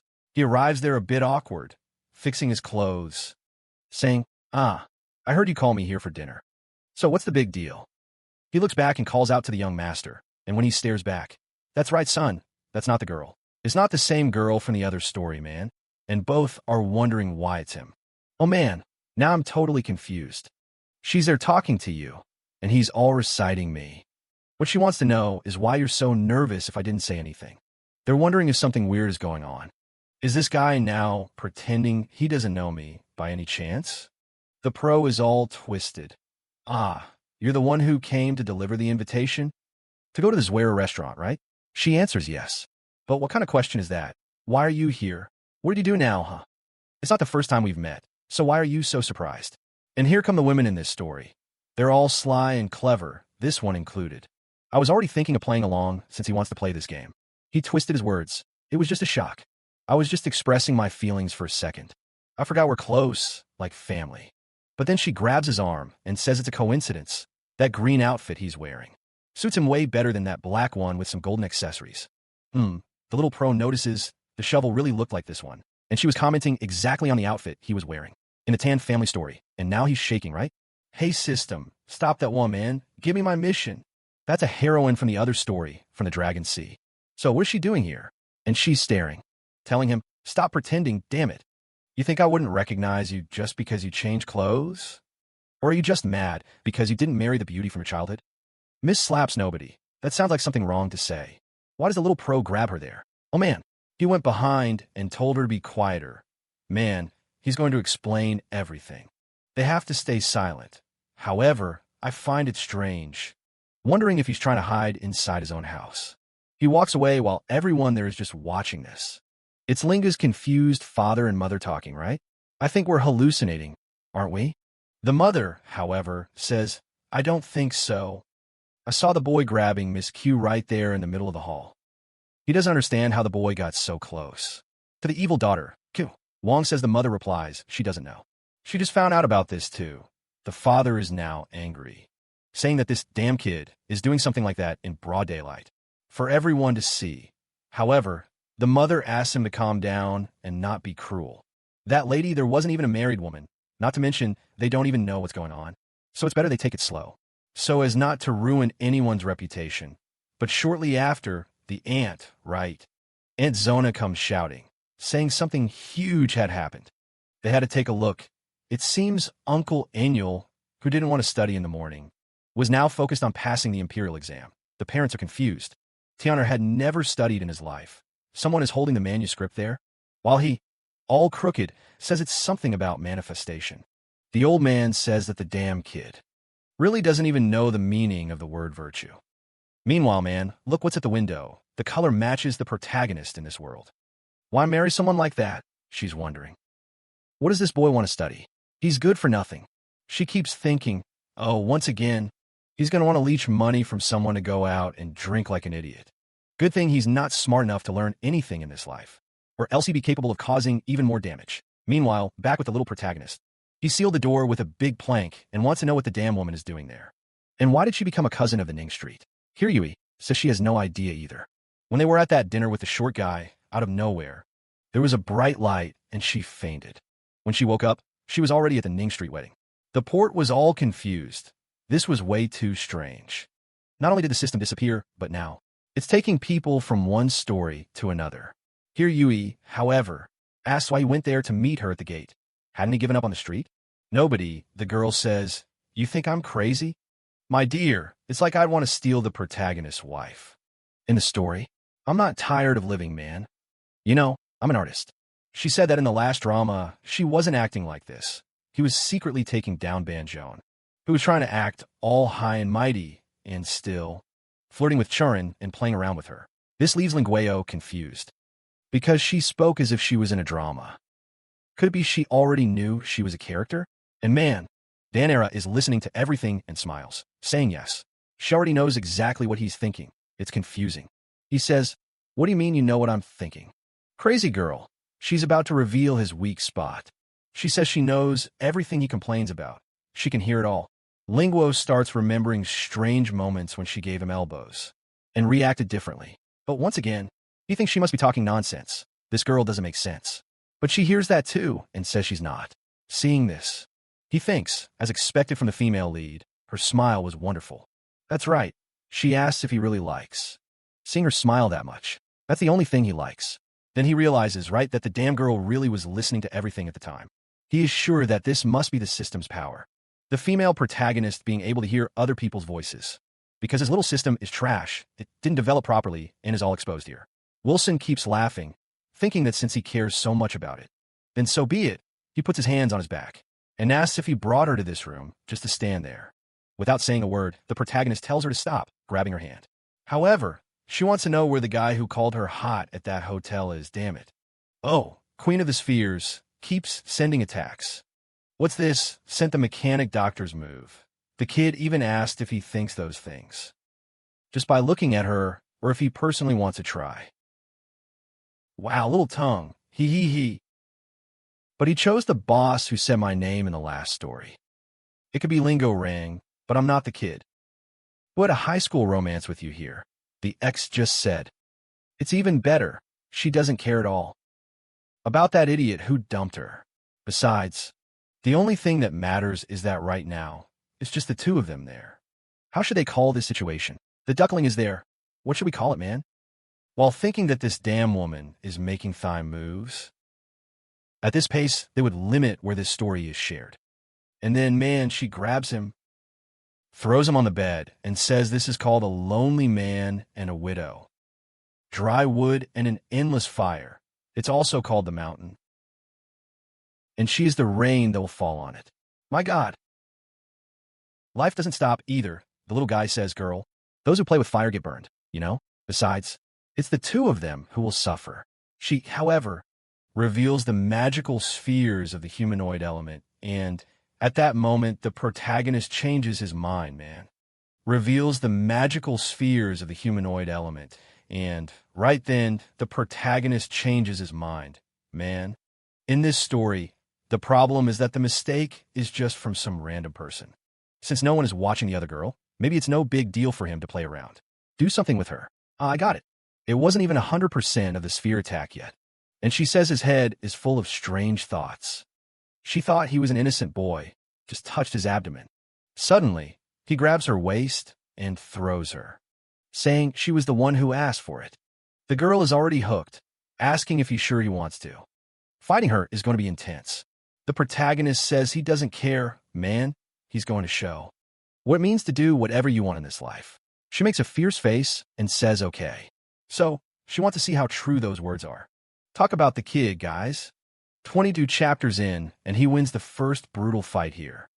You ask what time it is, and he says she really isn't human. She crushed him. She gets up and says yes. She's a powerful fighter, and now it's time for them to leave quickly and go to Sushi restaurant, otherwise everyone will be looking for them. The protagonist, looking at himself, thinks, damn, I have to check it out. There's the male protagonist of this story, but my legs are weak. My back hurts, and I'm covered in scratches and bites. I'm in a wrecked state, but she listens. Then, she makes a harsh threat, warning that if he doesn't get up now, he'll get beaten again tonight. Man, what a rough life, huh? Already at the restaurant, the guy greets everyone there. And from the back of the room, two girls are waiting for the blonde, who glanced over at our boy. I saw she's huge and blushed a little, saying, Lingo Rang. The pro is confused and thinks, what the heck is this girl looking at me like that? Is she married, man? Get out if her husband suspects anything. That we're having an affair. I'll never be able to clear my name in this world. Obviously, here the ex is the one who controls the girls. There's already a little tear in his right eye. Over there are the protagonist's parents. On the left, old Master Su. They're also Ruanning's parents. That's the little blonde girl. Actually, that blonde right there, yeah? They even had to put a little black eye there, a top on her, because the girl was way too strong. The protagonist apologizes for being late, wondering why everyone's parents are there, including his and Ruanning's. His father already tells him to stop being silly, stand up, and sit down. Soon, someone nearby tells him not to be so harsh. With a young man, the person speaking is someone close to the story's protagonist, Ning. The protagonist starts thinking, man, look who's here, the legend who's going to shake up the business world of this place. Another thought everyone is overhearing, he knows. Ningguei is the only survivor of the Ningguei family. That's because 20 years ago, a huge fire destroyed everything that family had. That's when the guy from the Su family found him and managed to ensure he would marry Ruanning. That Ningguei guy is greeting our boy there, right? Saying he heard that he took good care of Miss Ruanning. Ningguei, really their connection is unmatched. It's just a shame they can't meet on the wedding day. Wow, he just poked me here. What the heck? Oh no, kid, you had it coming. Haha, the death of a little prot. Don't say anything, man, it's all good. Just remember that in theory, this story takes place with a protagonist who came from modern times and now has no clue, right? Whether he's dealing with a Ningguei from the past or someone from the future. And then nobody says, I know there's been a lot of speculation about my marriage to Nobody Street. That's why I organized this meeting between all the families, to leave no doubts. The protagonist thinks, this guy is smart. He's here to test me, trying to see if I still have any intention of marrying Nobody Street, and also if the family will turn against him. The problem is he's going to be the strongest in the business world soon, and going against him is madness. The next one laughs. So tell me, what misunderstanding could there be? Something like that is impossible. You and Nobody Street are the perfect match. A talented man and a beautiful woman. I want everything to work out between you two. I apologize for not attending the banquet, but I had a stomachache, who, by the way, made a rule that childhood friends have to get married. Miss SUS and I just have a pure and perfect friendship. Nobody says a scared man dies standing, like a saying, right? That he's absolutely clueless, while the protagonist asks if he's some kind of clown. Suddenly, the two stare at each other, saying it was all a misunderstanding. Both happy and confused there. Nobody Street is totally lost, while here the says some things can't be said, only understood. Suddenly, Nobody grabs our guy's arm and pulls him, saying they need to have a little talk. Everyone else was supposed to enjoy themselves there. Outside, Nobody tells that he never imagined this would happen. He, a Harvard student, got stabbed in the chest during a midnight robbery when he went out to eat and died. The little protagonist comments, man, what a sad story, kid. Mine is different. I agreed to go on a date with a girl online, thinking we just grabbed some KFC, but everything that happened. I was killed halfway with a sign on my head. Hey, no one's explaining? Well, I came to this world and found out that I'm a wounded orphan living there as the son of that family of yours. And you, the protagonist, explain that he has a villain system that's doomed to fail forever. It's a disaster. Basically, he's just there to get beaten up. But no one says a word, no way, because being good is cool. You're the villain. So, you know most of the story. That's like having a tutorial, the protagonist explains. It's not that great, though, because all he knows is that the whole family is going to die, until he dies too. Both of them are there, even in silence. Then the protagonist says, hey, sausage, you're not going to kill me, right, kid? You there, who's the badass? He says casually. Dude, you're the villain. You could give me a lot of good info and help me out. That would be even better, the little protagonist says. But he find it weird, saying, what if we change the story too much? What will happen? In theory, I'm the villain and this is the story's plot. Something else might end up showing up, while wondering, damn it, where's that damn little system? Ning then explains, considering all options. Maybe the villain is someone else. At the restaurant. The street Ning wants to know what they're thinking. And, kid, could she be the villain this time? She said she's going to check it out, and as she leaves, sees our boy sitting and gives him a look. She sees the serious look on his face, and she already imagines. There's suddenly a rivalry going on between those two. She grabs Ning's shoulder and tells Sausage to just say what he wants there. She might have agreed to the marriage in the past, but that's behind them now. She and Ning are together. But that's all in the past now. She and the Ningguei are together. So it's better to stop bothering, ruining, he says confusedly. Ruining, I think you're misunderstanding. He has no feelings for you. It was just normal talk between friends. Patino agrees there, embarrassed. But she said no. This is the first time they met and talked for 10 minutes. What's this business about being friends? He must have threatened him somehow. However, no one denies, saying it doesn't make sense. Pertinho then raises 3 fingers and says he can swear right now. Is Ruining's childhood friend and has no impure thoughts about her. If he's lying, may he have a bad life and an even worse death. But he's a scoundrel. He's thinking he can make this oath. Because when his mission ends, he'll be out of this world anyway. It's nobody, but he doesn't seem to believe it much. They ask if he's being sincere. He says yes. You can trust me. I wish the best for both of you. In this marriage, you couldn't have found a better person than nobody. Look here. Right here, this amazing guy. Will take very good care of you in the future. Nobody kind of. Just says, that's exactly right. The two are all awkward there, while she can't understand. And nobody says it's better if they go back to eating. He signals to our guy before leaving. Who thinks? Good thing everything's stabilized. Phew. He got the alliance with the powerful. And now he doesn't have to worry about being killed. The restaurant was calm. When your sweetheart enters, an old soul greets Miss Ruining and says the old man has something to tell her. He already asks if maybe they didn't fight outside. Then he says the other children in the family aren't very well prepared. He had no choice but to rely entirely on Ruining. He wanted to marry the girl to Lingo. Unfortunately, she's not good enough. He's kind of lying, right? The father realizes he's kind of hinting and says the old man doesn't have to worry. Roninga is a smart woman who is going to achieve great things. And these families will support each other no matter what. Meanwhile, Hiryo is getting some winks from the protagonist's mother and is kind of confused. The protagonist is seeing that his father is there, all buddy-buddy now with Mr. Su. The same guy who was cursing this man just last night when he transmigrated.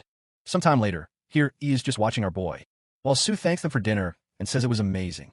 Here, he starts to leave. At that moment, no one asks our guy to slow down a bit and says that in a few days, when he's free, they'll have to meet to decide the next steps. They are staring at the place where Kiwi is, when she suddenly pulls back the curtain and sends a little signal to our boy. Send a message? He stays there thinking, hey girl, don't be so bold. My parents are here, while the mother already pulls his ear and tells him to get into this carriage now. Inside, the two are silent. When suddenly the boy's father says, now that things have come this far, is there something you want to tell us? The mother looks like she wants to kill the kid, while the father is there acting tough. This boy doesn't understand anything, but he's back in his room, tired calling out to the system. It's been 3 days since he called that bastard, who hasn't shown up. Then suddenly there are voices shouting outside, saying the princess was born. That's when he remembers the pregnant woman was the third uncle's wife, the one from the beginning with gray hair. He sits down to sleep without caring, but then he gets up remembering that this girl who was just born was going to be killed that night. It seems that this gang guy has several wives, and the middle wife wants to kill this girl's daughter. The protagonist knows that the premature death of this child will ruin the woman, who will take her own life and will also affect the uncle. A lot of things are going wrong since the baby was just born. Soon this will happen, and right at that moment, he sees an old woman passing by. He can't let this girl die, because otherwise it will cause many conflicts, and it will affect the whole family. He's just following the old lady, who is clearly very suspicious, looking around nervously, staring at the baby and saying, what a pity, little boy. But you're going to be strangled to death. Oh my God. However, the old woman hears a noise behind her, and when she looks back, the kid has already delivered a flying kick to her chest. Thank God, the child was grabbed, saved in someone's arms, and asked, why was that wretched woman running away with the baby so late at night? The old woman, all confused, doesn't understand how this foolish young master knows about this child. Then he says, haha, young master, you're mistaking this old woman for a bad person. I would never hurt this child. I was just taking her to another servant who will take care of the little one. He asks, are you sure? And she says, yes, you can see, the baby isn't even crying. Crying is a bad sign, and they need to take even better care of her, because it will affect her growth. However, she's thinking, it would be even better if this child died by the tongue's hand. Then, nothing would be my fault. The teacher said it's okay, calm down. Then she turns to the baby, gives some pats, and the kid starts crying, huh? While he thinks that those stories he watched in life actually work for something, the old woman runs off, saying that he's not right in the head. If the baby dies, it will be his fault. However, She places the baby in her arms, strokes his foot, and the kid is fine again. Already in the room where Princess Shenyang had the baby, he is arriving there. The girls want to know what the young master is doing there, because he already announces that he came to bring the baby for the mother to see. The girls wonder if he's lost his mind. He doesn't know that the poor child died, and now she's suffering, but he just walks in, telling everyone not to block his way. He approaches the princess. While the gang wonders what he's doing there, he hands her the bag of meat. Oh my God, what a mama. Dear Lord, they think. The child is dead, and the gang is even saying, don't worry. If she's dead, we can just make another one. Makes sense, but our boy warns that the child isn't dead. The gang tells the boy, cut that out, because the woman was already devastated. While Xiang tells him to explain exactly what's going on, the little guy wonders how she can be so foolish. The middle wife, of unknown origin, says her son died. And you just accept that? Seriously, she's really dumb. Probably the pregnancy affected her intelligence, but she's hearing all this. I thought no one knew, so I decided to check on the child. And oh my God, the baby was born right next to the endless milk source. That's intense. She gets all emotional that he's okay and alive. He really wasn't dead. While the gang doesn't understand what's happening, the middle wife clearly said he stopped breathing at the time. Shinigami said if she said that something's fishy, she's definitely suspicious.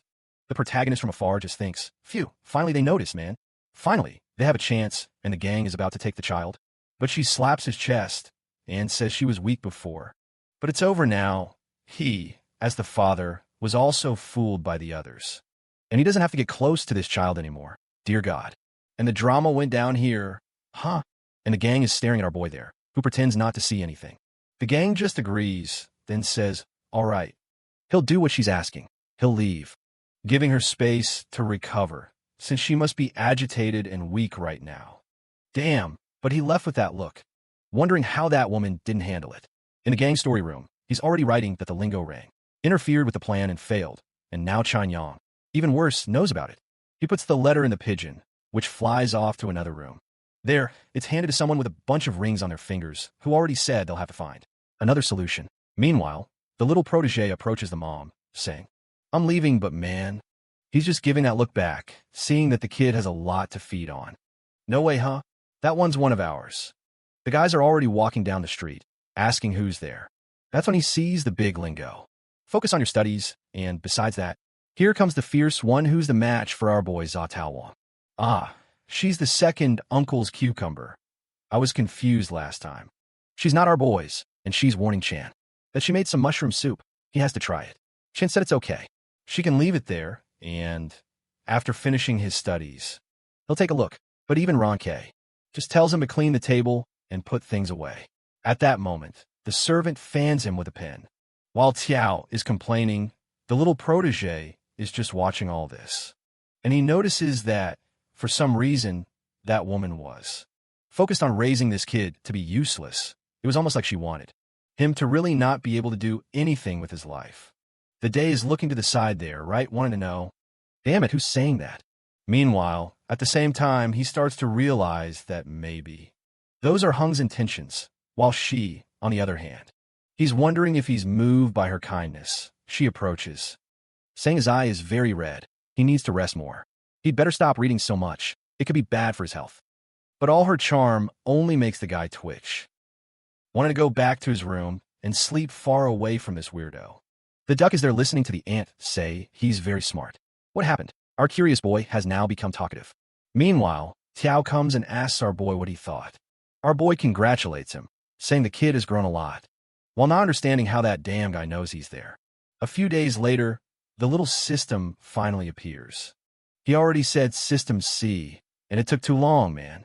In the meantime, no one has introduced the idea of modern clothes yet. He's already starting to open his first companies. Man, something's wrong. He's there trying to understand who the real villain is, since he's not doing anything. However, someone approaches from behind and calls young Rang Ei. Man, it's the fierce ant from Infinite Touches. He wants to know what the princess was doing there dressed like that, because she answers that if it weren't for the boy, she and her son would have been separated that night. She came to thank him personally. However, he puts his hand on her shoulder and says. A few days later, the little system finally shows up. He already said System C, and it took forever, man. Meanwhile, no one has introduced the idea of modern clothes yet. He's already starting to open his first companies. Man, something's off. He's trying to figure out who the real villain is. Since nothing is happening. However, someone approaches from behind and calls out to young Rang Ei. Man, it's the fierce aunt from Infinite Touches. She wants to know what the princess was doing dressed like that. Because she says that if it weren't for the boy, she and her son would have been separated that night. She came to thank him personally. However, he puts his hand on her shoulder and says, "Why is she acting like this? They're not strangers, they're family." And man, then he let the thought slip. This Princess Cheyenne is probably one of the 3 most beautiful women in this country. If not the number 1.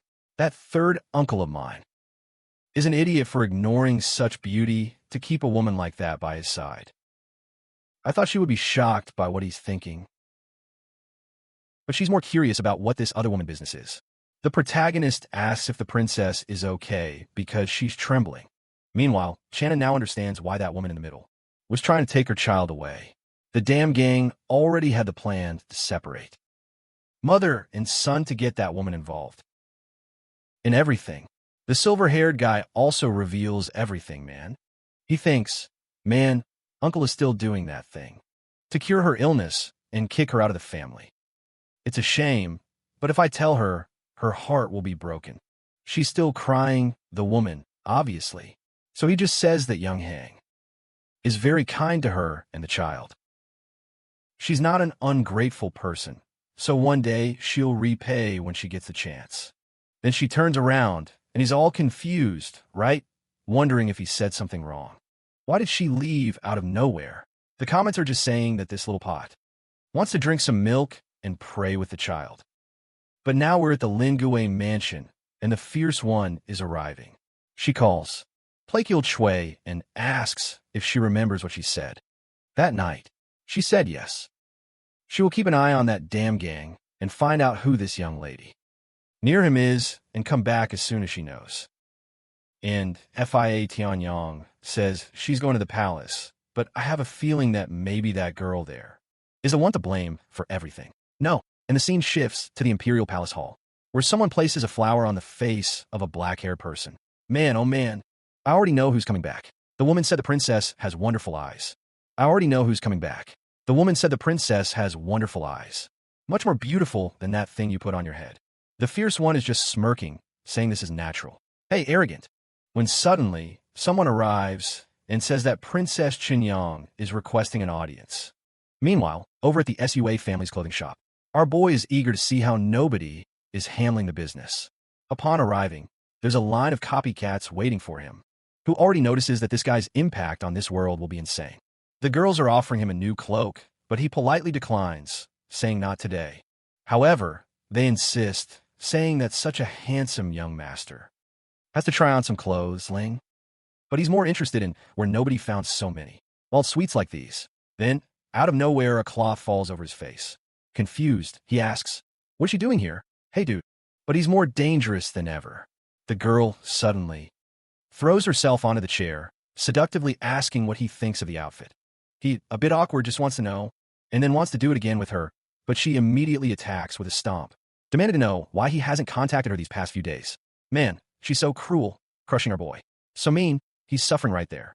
It's too much pain, so he decides to fight back and grabs her by the arm. He even headbutts while asking if she's going to punish him. Guys, you're right in the middle of nobody's shop. See, I told you. Suddenly the door opens, and she's already put on all the clothes there. Oops, when nobody shows up and says, "Hey, what's up, bro? Nobody, you finally came." Huh. Man, he says, "Come here, there's a mess happening here in the shop." Let's take a look. The guy shows up confused. Want to know why he's having fun while people are destroying his shop? Right there in the middle of the hall is nobody. Asking what kind of business is this that she has to leave everyone to go with him, some guy named Moro, and says that the girl Ruaning shouldn't be so angry like that. He's just offering for her to come along with him, but she's acting all high and mighty. She married that poor trash. Now she's going to have to work every day. She really put herself in a bad spot. I've been seeing that. Wondering if this guy isn't acting like, theoretically, he should be acting. He thinks that, at the start of the story, theoretically, his only role was to keep insulting Ning. But this guy is stealing his role. However, Ning is angry, saying that this bastard is offending Ruin Ning. He's asking to get beaten by Broda. But Broda holds him back, telling him to stay put. With Ruin Ning's strength, Morong Wu wouldn't be able to do anything. And she asks, if Ning is nothing, then what are you, Morong? Foul mouth, big belly, pothead. Must be some incredible Chinese insult, right? We don't get those references. Lingguo has fun saying his wife is fierce, humiliating the sucker while thinking, good thing someone else showed up. To insult the guy, Ning says she agrees. Really, she's better at everything she does, and now our protector didn't like it. It was a disaster to be friends with a lovesick guy like Morong. But he's there cursing, saying, Ruin Ning, you filthy one, I only wanted to marry you because my family is way better than yours. At that exact moment, Lingo sees that's exactly what he should say. So it really seemed like the story had to be fixed. Because of his arrival in Lingo's body, his roles went to Morong, who's there cursing, telling her to stop acting hard to get because she's filthy. Morong loses his mind and goes at him. Broda tries to hold him back, but the guy still grabs Morong's arm and breaks it. At that moment, the guards approach, telling them to protect the young master. However, Morong, who blocks them, asks, who is the filthy one who dared to lay a hand on him? Ning steps in front of her Wanning. Wanted to know how the guy had the nerve to insult his wife like that. Well, Morong just left. I thought he was going to do something, right? Just saying, they better keep waiting. Meanwhile, people pass by saying that this master called. He really shot himself in the foot again. A perfect part. Just like the story, the obvious. Then it happens. How did he ally with Ning? Is the villain now that Morong? Or maybe, was there someone else? Just thinking about who could be the villain. The options were kind of weird. At that moment, suddenly the ex blocks him here, and he wants to know what she is doing there. That question, don't you think Ning is a bit strange? That store he opened is full of modern clothes, and his combat techniques clearly seem very futuristic. The awkward protector asks, did you not see anything wrong? No, because she answers maybe, but what she noticed is that this guy really protects his wife. Unlike a certain someone, Ringo apologizes and says, that's just how I am. Unfortunately, I don't know how to be a nice guy. I only know how to be wild. The damn woman tells him to stop with those dirty jokes and leaves saying that. She's too lazy to keep arguing with him. But at that moment, the protagonist thinks that even though Ning is also a transmigrator from the modern era, he was still a character from the book created by the author. He, on the other hand, came from outside the novel, right? And had no self-awareness. However, this was different. Why did she transmigrate to this place? There must be a purpose. Half a day passes. Our boy glances at the door, sees no one there, pulls out the E and sends it to the room. She's coming in, saying they look like bandits. While he tells her to be quiet, the mother, on the other hand, says the son is quite capable, really got involved with the family. He barely needed help from your family. However, the father reveals a major plot. It seems the Mao family is a military family, which is, the Kiao family has a connection with a general who supports the second prince. However, currently, someone else is kind of in control of the crown, which is the first prince. And if he finds out about this, it could cause a big problem. Oh my God. Even I got confused here. The mother says, relax, you fool cuckold. The prince is benevolent. He will understand.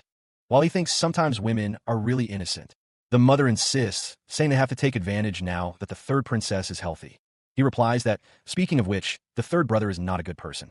At that moment, the so-called Aunt Oki arrives to warn the milkmaid. She's coming to find the mistress of Gang's residence. Meanwhile, the mother is already all shaky, life crooked. But she grabs her hand and tells her to say quickly that she will handle this. And she explains that it seems this other woman also had a daughter at the same time as her. And it seems that since Gang was present at the birth of this daughter here, the milkmaids, and wasn't at the other ones, she's angry.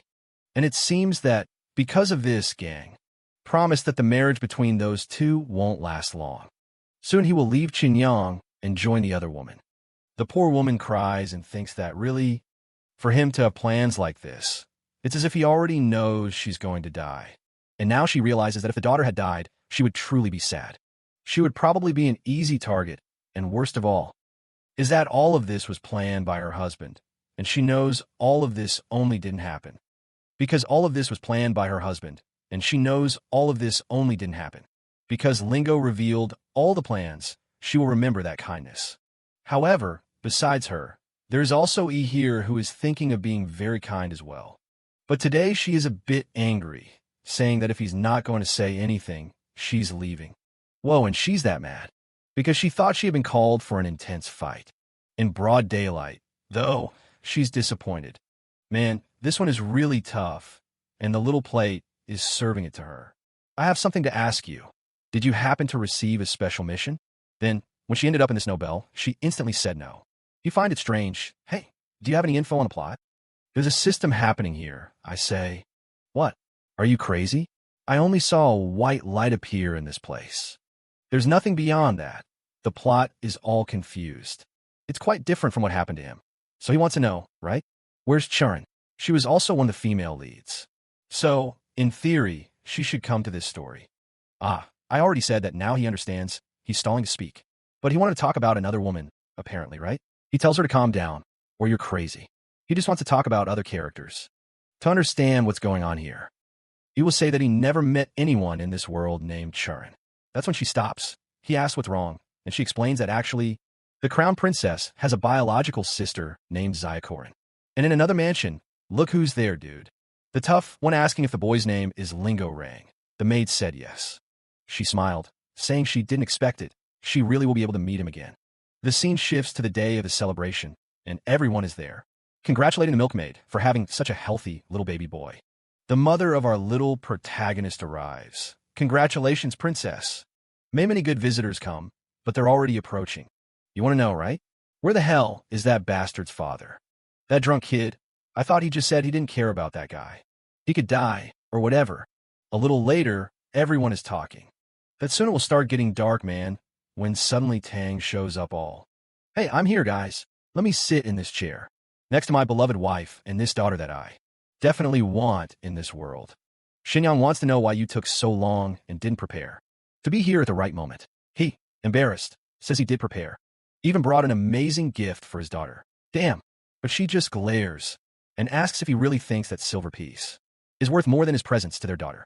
Oh, that's because in theory that kind of decides the future. And he says a golden future would be too much for a woman to handle. So a silver one is better. She just throws it on the ground, saying it's ridiculous, that he doesn't think his daughter deserves something golden. Everyone there is staring, right? Damn, dude, you're crazy throwing on the floor while the future. Oh my God, what are you doing? Isn't she drawing everyone's attention like that? He says he'll buy another one. But she says it's ridiculous if he didn't buy a golden one first. None of that matters, probably. He bought one for another wife he has somewhere. And when Tang starts sweating, she stands up asking if he really thinks she doesn't know. And even threatens, man, saying he better hide who that other woman and her daughter are. That's because the royal family has ways to deal with all that immediately. Tang stands up asking how. She has the nerve to threaten her own husband. She was a rebellious woman. Now she's going to get a beating. But from the door, they announce the arrival of the eldest princess. Tang is confused. While the protagonist is spitting into the water, man, outside the army is armed. And everyone is ordering to clear the way. The fierce one is arriving. Meanwhile, the protagonist knows, right, that this is the damn one with the same name. When he opens his eyes, there she is, and now there's no more suspense. She already sends a little hello in his direction, and everyone is wondering, huh, does the princess know the boy? When did they get so close? What's going on, bro? However, he's pacing back and forth with anger. Chura has arrived. One arrived here, and shortly after the damn Beiwan showed up too. He goes up and asks, do you know a Beiwan in this world? Then she said no, and at that moment Chura brought a jade ring as a gift for the daughter. Aunt Yang said it wasn't necessary. It's far too precious, but crying, she said it was to wish for a bright future, and now everyone was there saying, wow, the little girl is being cherished by the great princess. Truly, her future is bright. And then Tang slammed the door and ran out, saying that this damn wife was embarrassing him. In front of everyone, he sent a bird while swearing, my beautiful daughter, when you grow up, all these things they're stealing from you, I will return. You see, right? And warn the other woman. However, the bird was shot down, man. Damn, talk about Xiaomi's aim. It still got the message. And then she came and warned Xiang. He was trying to contact the second prince. I don't think he's shining there. And the boys are all around. The guys all said, wow, princess. You never go out, but you're amazing, huh? You're crazy. Meanwhile, the little prince was there thinking all of this was unbelievable. I think he really was in this place as the princess here. Now it's clear. That's why the system didn't want to show up. You must know you've caused a huge problem, and this whole story is a mess. Even though the Lingyu family won't be destroyed by the Sul family, their fate is to end up ruined anyway because of the bunch of incompetence in it. That's because they're going to get close to the crown prince, who will be completely destroyed by the second prince, and everyone will be talking all at once. The eldest princess is one of the supporters of this so-called first prince, and now he doesn't want to get near her. The eldest princess is like the prince, and the prince like him is starving in this world, and the whole family is going bankrupt. Man, they change the speech bubbles when they're hearing his thoughts. Everyone heard that and is scared. The guy is sitting there wondering, man, what do I do? I don't want to die, no way. But how do I avoid something like that?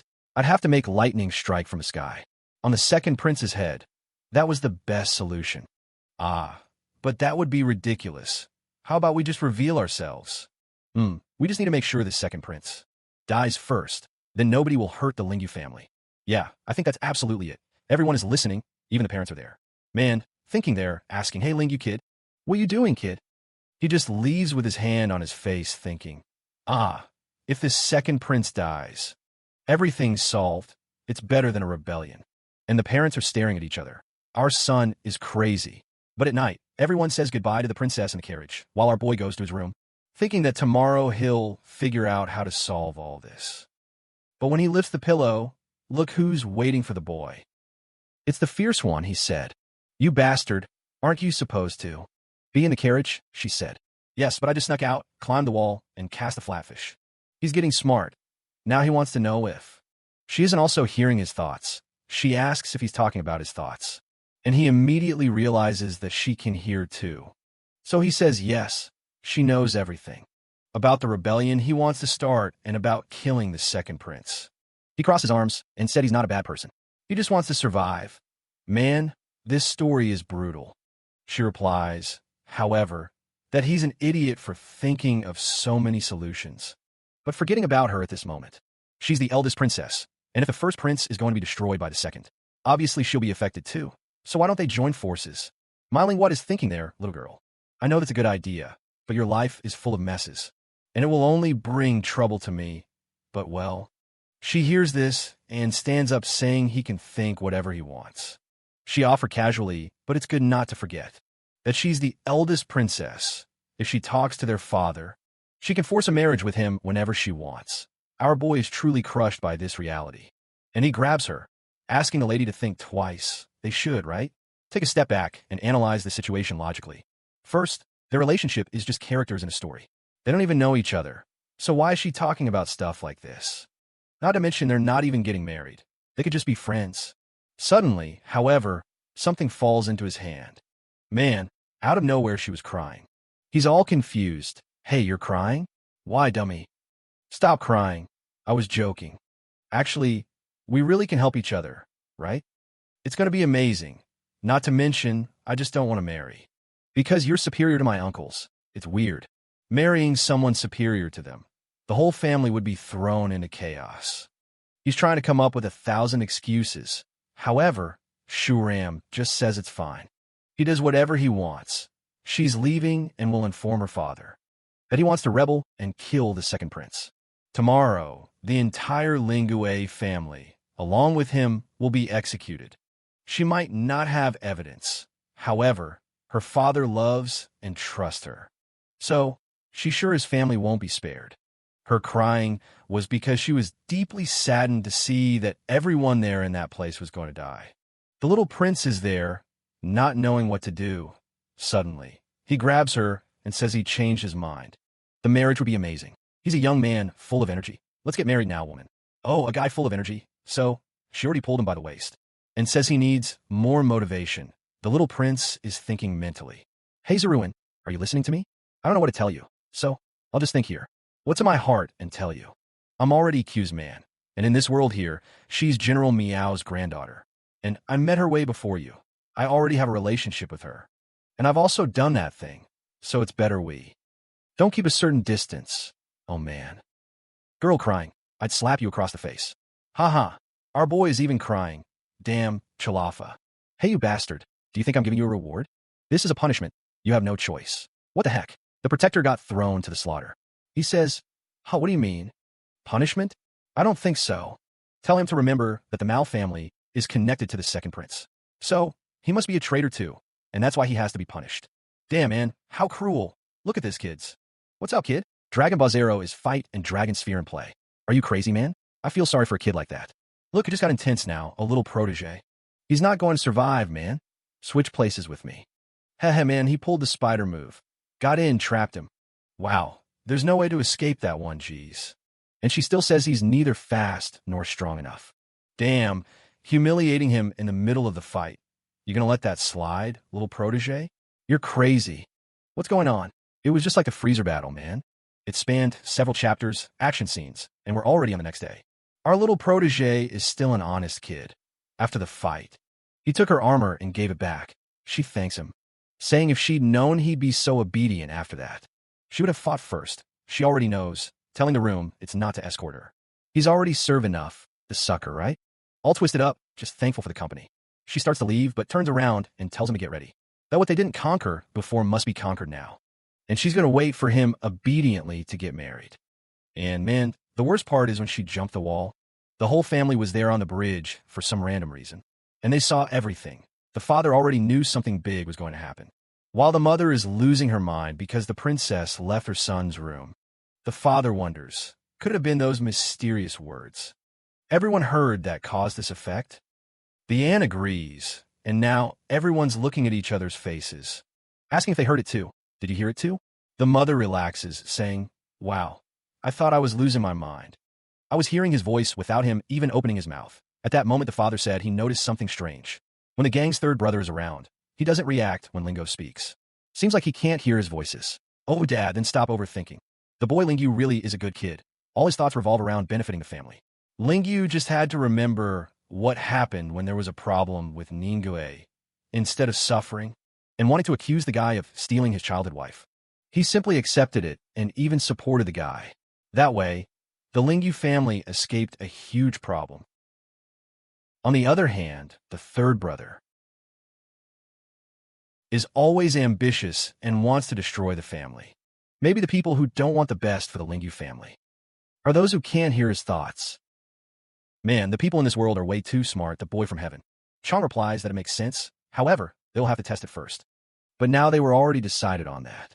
Somewhere else, a bird arrives and someone discovers that the eldest princess stayed at the Lingyu mansion. It seems she also knows the boy Lingyu Rang. And could be Bei Chuan. Man, right then someone enters, opens the door. It's the second prince, Xiao Shangzi, saying, Master Beiwan, it really is as you predicted. The general with him is truly a traitor and was secretly with the crown prince. Thank you for warning me. Here comes that bastard again, Beiwan replies. I am just a humble servant and don't deserve that credit. It was the fact that the second prince chose me that proves how decisive and smart he is. The prince already sits down telling him not to worry. When he takes control of the empire, Jirao will definitely be his wife as a gift. Besides, he will allow him to keep Tao de Q as a concubine. That damn granddaughter of the general. It seems Shang Zhe has already realized that Beiwan is interested in those women. The fool is there kneeling, thanking him. Man, this guy really works hard for women. See, my God, the boy goes even further. While he's thinking there, ha ha, this prince is a fool. While he was thinking there, ha ha, this prince is a fool. He's just another piece in my game. I, Beiwan, was sent to this world. But how am I supposed to fall behind the others? I want the woman. I want the world, and all of it will be mine in the future. However, in the next chapter, both Pratinya and Beiwan are receiving the imperial decree. There I warn by order of the emperor. Man, he hasn't even started speaking, and Pratinya is already scared, and Beiwan is wrecking everything. Obviously, right?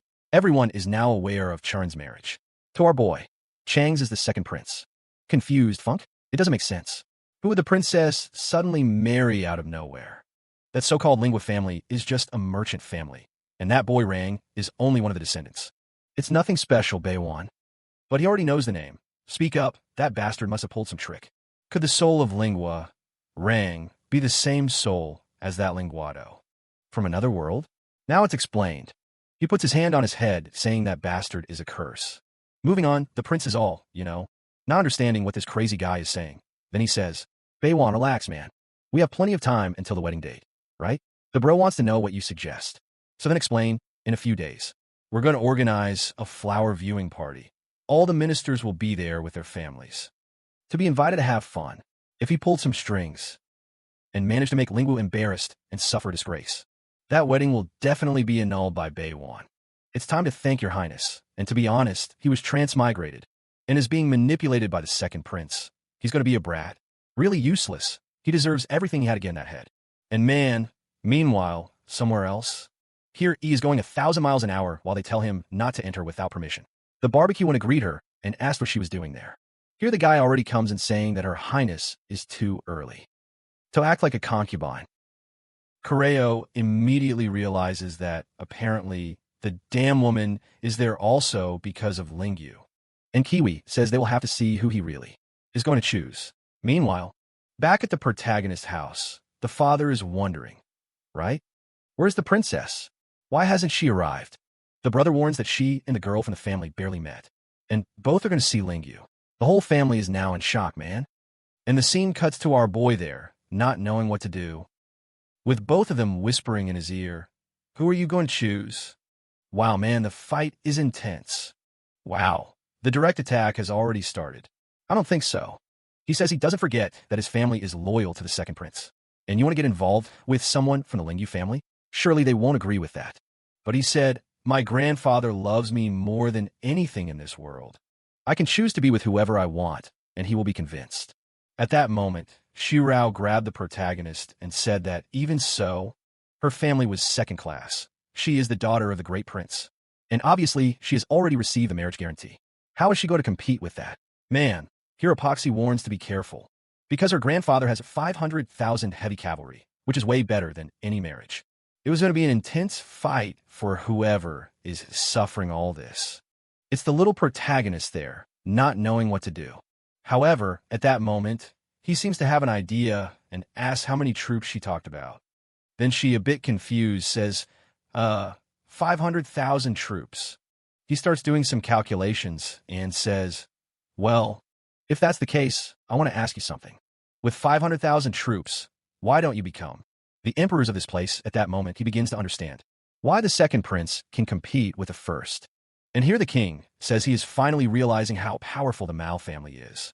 It is exactly for this reason that they can compete against Shuram. Shuram, however, mocks and tells her to realize that in all the stories, she is always the girl with the lowest status. In the past, she was also linked to Lingyu. And now, in this one, she already has a guaranteed marriage. So, she is the one interfering. Here Yui says it doesn't matter. She was the one who had contact with his intimate body, unlike Yuran, but the fierce one winks. Asks if she's sure about that. The two are already clashing heads. While the little prince tries to escape there, Rupper, however, took an arrow from both. Ordering him to explain himself, he said, "It was both of you who forcibly took my purity, and here why." H says, "Well, don't worry about 500,000 troops. This marriage can be cancelled and surely nothing will happen." The crybaby says she's going too far, and that's when the Empire's order arrives for both. The little prince is there. Phew. Thank goodness another order arrived, man. At least I was saved from this. Actually, it's the so-called official invitation to the flower appreciation gathering that the second prince had mentioned 2 days before. We're arriving as soon as the dish leaves the carriage. The system seems to give some warnings. He gets excited because he missed his friend. But the system seems to have a bunch of serious warnings there, saying he has errors. There's a problem. Something's wrong. He's having a terrible headache, having a fit. When the guy looks to the side, man, he falls to the ground with a stone. Sometime later, he wakes up all crooked in the room, while Charin says he fainted for half an hour. The little prince has no idea what happened or where he is. She says this is her room, man, and she has to bring him there since he fainted in the middle of the street. Right then, the arrival of the second prince is announced. Julia asks if she should let him in, and the doorman says it's better they don't see him in her bed, right? They'll think it's crazy. But just then, the guy shows up asking where his sister's going, and why she's sending the guy away when he just arrived. Meanwhile, the kiss falls to the floor, greeting the princess. The plate hasn't recognized him yet, but he noticed he was strangely familiar. I had Zeta there talking, not trying to understand. why the sister was so mysterious and why you were here. Then he looks to the side. Hey, good Master Beiwan. Why are you kneeling there, man? Get up and relax. Beiwan thanks him, and Parando Lingu immediately realizes who he is at that very moment. He's wondering why the damn Beiwan also crossed the 3 damn ones from the other story and ended up with him there. All because of a system error, and worst of all, now this story he's in is completely messed up, and he doesn't even know if he'll really be resurrected if he dies. Besides, he noticed even Chireo seemed a bit scared. The second prince sits down and says to Beiwan before sitting, So, sister, I know father likes you a lot, and even lets you choose your husband, but you can't have this untitled guy in your bed like this, out of nowhere. Everyone will say it's a disgrace. Chireo tells him to calm down, because Linguo just fainted and she brought him here to rest. The bastard laughs, telling her to calm down. He's just worried about her. Besides, he says, Hey, Master Pei Xian, aren't you skilled in medicine? How about giving Lingu a diagnosis? But right then, Chireo steps in front and asks what Beijao thinks he's going to do. The little one is impressed. The fierce one is going to confront the guy face to face. Beijao comes in all awkward, saying this. Allow me to diagnose. Master Lingu is an honor to me. Allow me to diagnose. Master Lingu is an honor to me. Being able to take care of someone as important as him kind of sent a warning. I think in a low voice, Churam, these are the old times. A woman who hides her man like that will be trapped like a pig in prison. Yeah, I don't get it. It must be another crazy Chinese saying. She's there, right? Kind of confused. While the tongue thanks, but says everything is fine. A reward from another story over in the Aloe continent. However, inside, he's thinking that Beiwan won't lose by waiting. He's been through countless stories. Then he asks, What do you think could happen, Shuram, if Beiwan tries to treat me and fails? She says that would be very dangerous, claiming to cure anything. And not taking care of the imperial family could even lead to prison. Then she says, My brother, who is this guy next to you called Beiwan? I've never heard of him. Now you're here with him in an official position. The guy just says that Zhang Beiwan is his advisor. Meanwhile, the little prince is swallowing a pill. A reward from another story over in the Aloe continent. It contained a high level of magical poison, and it couldn't be detoxified in just any world when a guy has it. With no hope, he's going to take the antidote and see what the reaction will be. Oh, really? Then tell my brother that the only people who can walk in this male-only place are me, Nookos. Unless they have authorization. By any chance, was this Beiwan me, Nooku? The brother is there kind of confused why she's so insistent today, and he apologizes, saying he'll talk to the emperor. But they have to take care of the handsome guy first before he loses his spotlight. Man, he really spits blood there and stains the whole carpet. Even the prince was startled. He didn't think the boy was that bad off. The oath comes to our guy and kid. You're dying. What's going on? Are you acting? The little prince, all twisted. Princess. I'm feeling a bit uncomfortable, please. Let the big fish heal me right away. The barbecue is calling the car, our protector. He's right there beside us, our all-twisted boy. You asked for a day of diagnosis. Thinking that this damn poison was way worse than he imagined. Now it would be good for Ben John to do his analysis soon, since he's about to take the antidote. Ben John is looking and thinking, what's wrong with this kid? 1 second he was fine, and now it looks like he's about to die. The opposite of him is floating and sinking in a way that's not like any common disease. I've never seen anything so weird. Could he have been poisoned? By something rare and confusing. The next question. Mr. Beiwan, can you save me? He takes a look, breathes deeply. He says that, unfortunately, Mr. Lingu won't make it through the night. Churn grabs him by the throat and demands an explanation. He says that, unfortunately, as he said, she can go to any doctor in the region. The answer will be the same. She wants to know if he won't cure him. While wondering what happened to Lingueo, though a little smirk could be seen. Now she's sure. This kid used some weird technique. However, if he really dies in the end, she's going to dig up his coffin and whip the body. Jurand warns Beijo Hank. He didn't do what he said he would. He explains that he's a great doctor, but it's not like he can save everyone in the world with this. The protagonist stands up and asks, Beit-one, are you sure I'm going to die? Why? He replies, Unfortunately, kid, there's no way I can cure you. What you have is incomprehensible, and you're going to die today. He's all happy thinking, I never imagined this idiot would die without me doing anything. When he dies here, you and Schwan will be part of my harem. The laughing duck says he must be a fake. He's sure anyone he met was cured. Hey dude, let's talk. You better stop hallucinating. Kid, let's prepare your funeral instead. That's right, but I'm really thinking about it, Juan. Do you really think everything was going to work out for you in this story? Also, you're a very prepared and flashy guy. But your problem is your arrogance. This world isn't the same anymore. While Beijao faces it and says that tonight, unfortunately, he would be burned and killed, Broda chuckles and asks everyone for permission. That he needs to rest. She says that's fine. Then he asks, right, his brother there, for everyone to leave. Shanzei says, well, obviously he's going to leave, right? To give some rest to the kid who's going to die anyway. Oh, but he also already decided to announce that the Prince of Qi will also attend tonight's banquet. I think it seems like it, right? React. And then Vegetao said he's leaving, and the door slams. She sticks to our guy and wants to know what he did. Why couldn't Beijuan heal in that future story? He, in theory, had many medical skills. Prado tells her stay calm. He just took a little poison to mess with the guy. Oh man. Corando is all worried, right? She's in love. Nothing at the moment, he's restrained. You drink and say that with this, he will be detoxified. Besides that, she should be worrying about herself and not him, especially since the guy mentioned that the Prince of Qi is coming here to visit her. And obviously, this guy must come with a marriage proposal. Shireo, confused, asks why she's saying that. She got her father's permission to choose who she will marry. Protex explains that this only counts until the Prince of what shows up. When this guy, who is from another powerful country, arrives, her father ends up deciding the marriage. Since that way, they will make a union between two nations. She should have watched more old stories. This kind of plot always happens. Even the deepest affection between father and mother, in the end, turns into a matter of interest. The spy wants to know, you bastard, if you weren't aware of all this. Why didn't you tell me? Because he explains that this story keeps changing too much. With so many people arriving, it's impossible to know what will happen next.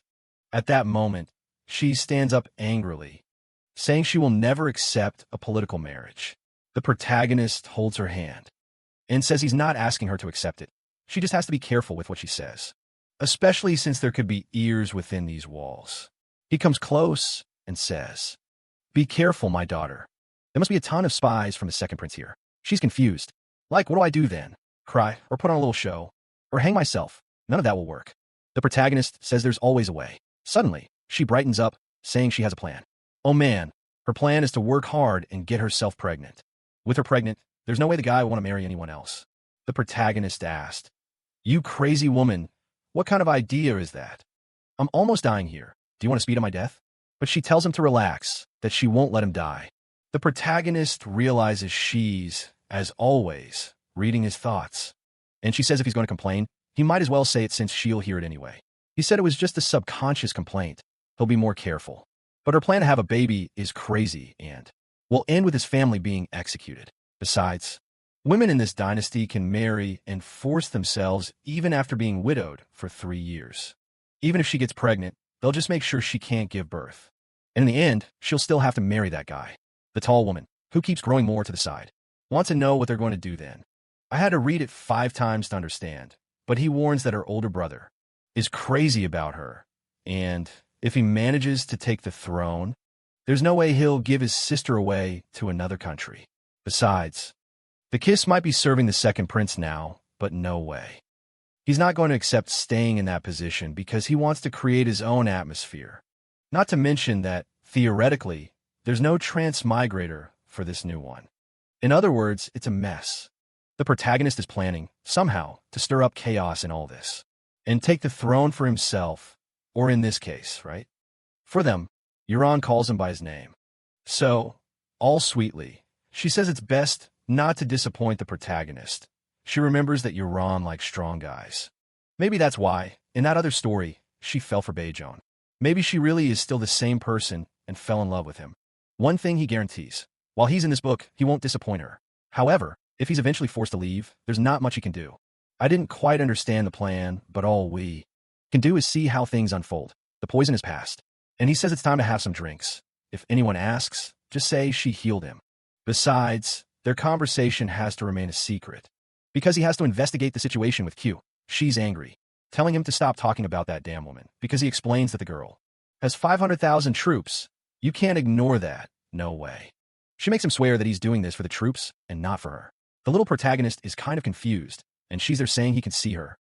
But not now, man, that damn woman really. ruin the boy's plans. She says she's going to leave him exhausted, without a drop of energy, and then he won't want to do anything with her. The little protagonist just sees the villain smile there and thinks this woman is way too hard to deal with. Meanwhile, over in another part of the city, the guy is asking, Master Beijon, is it true that Lingo is unwell? Beijon says yes. You can believe it, but it's when he hesitates. For a second, the expression on that kid's face. Even sick, he seemed strangely confident. Could he have misdiagnosed it? Or was there something more going on here? At that moment, he turns to the prince and says, I don't know, but I feel like something's wrong. Lingyu is a very sneaky guy and wanted to make a bet. You probably had some plan. The Joker wants to know what you're going to do. So why the kiss beforehand? Even if he says he'll survive, he's making sure that in 3 days he'll be dead.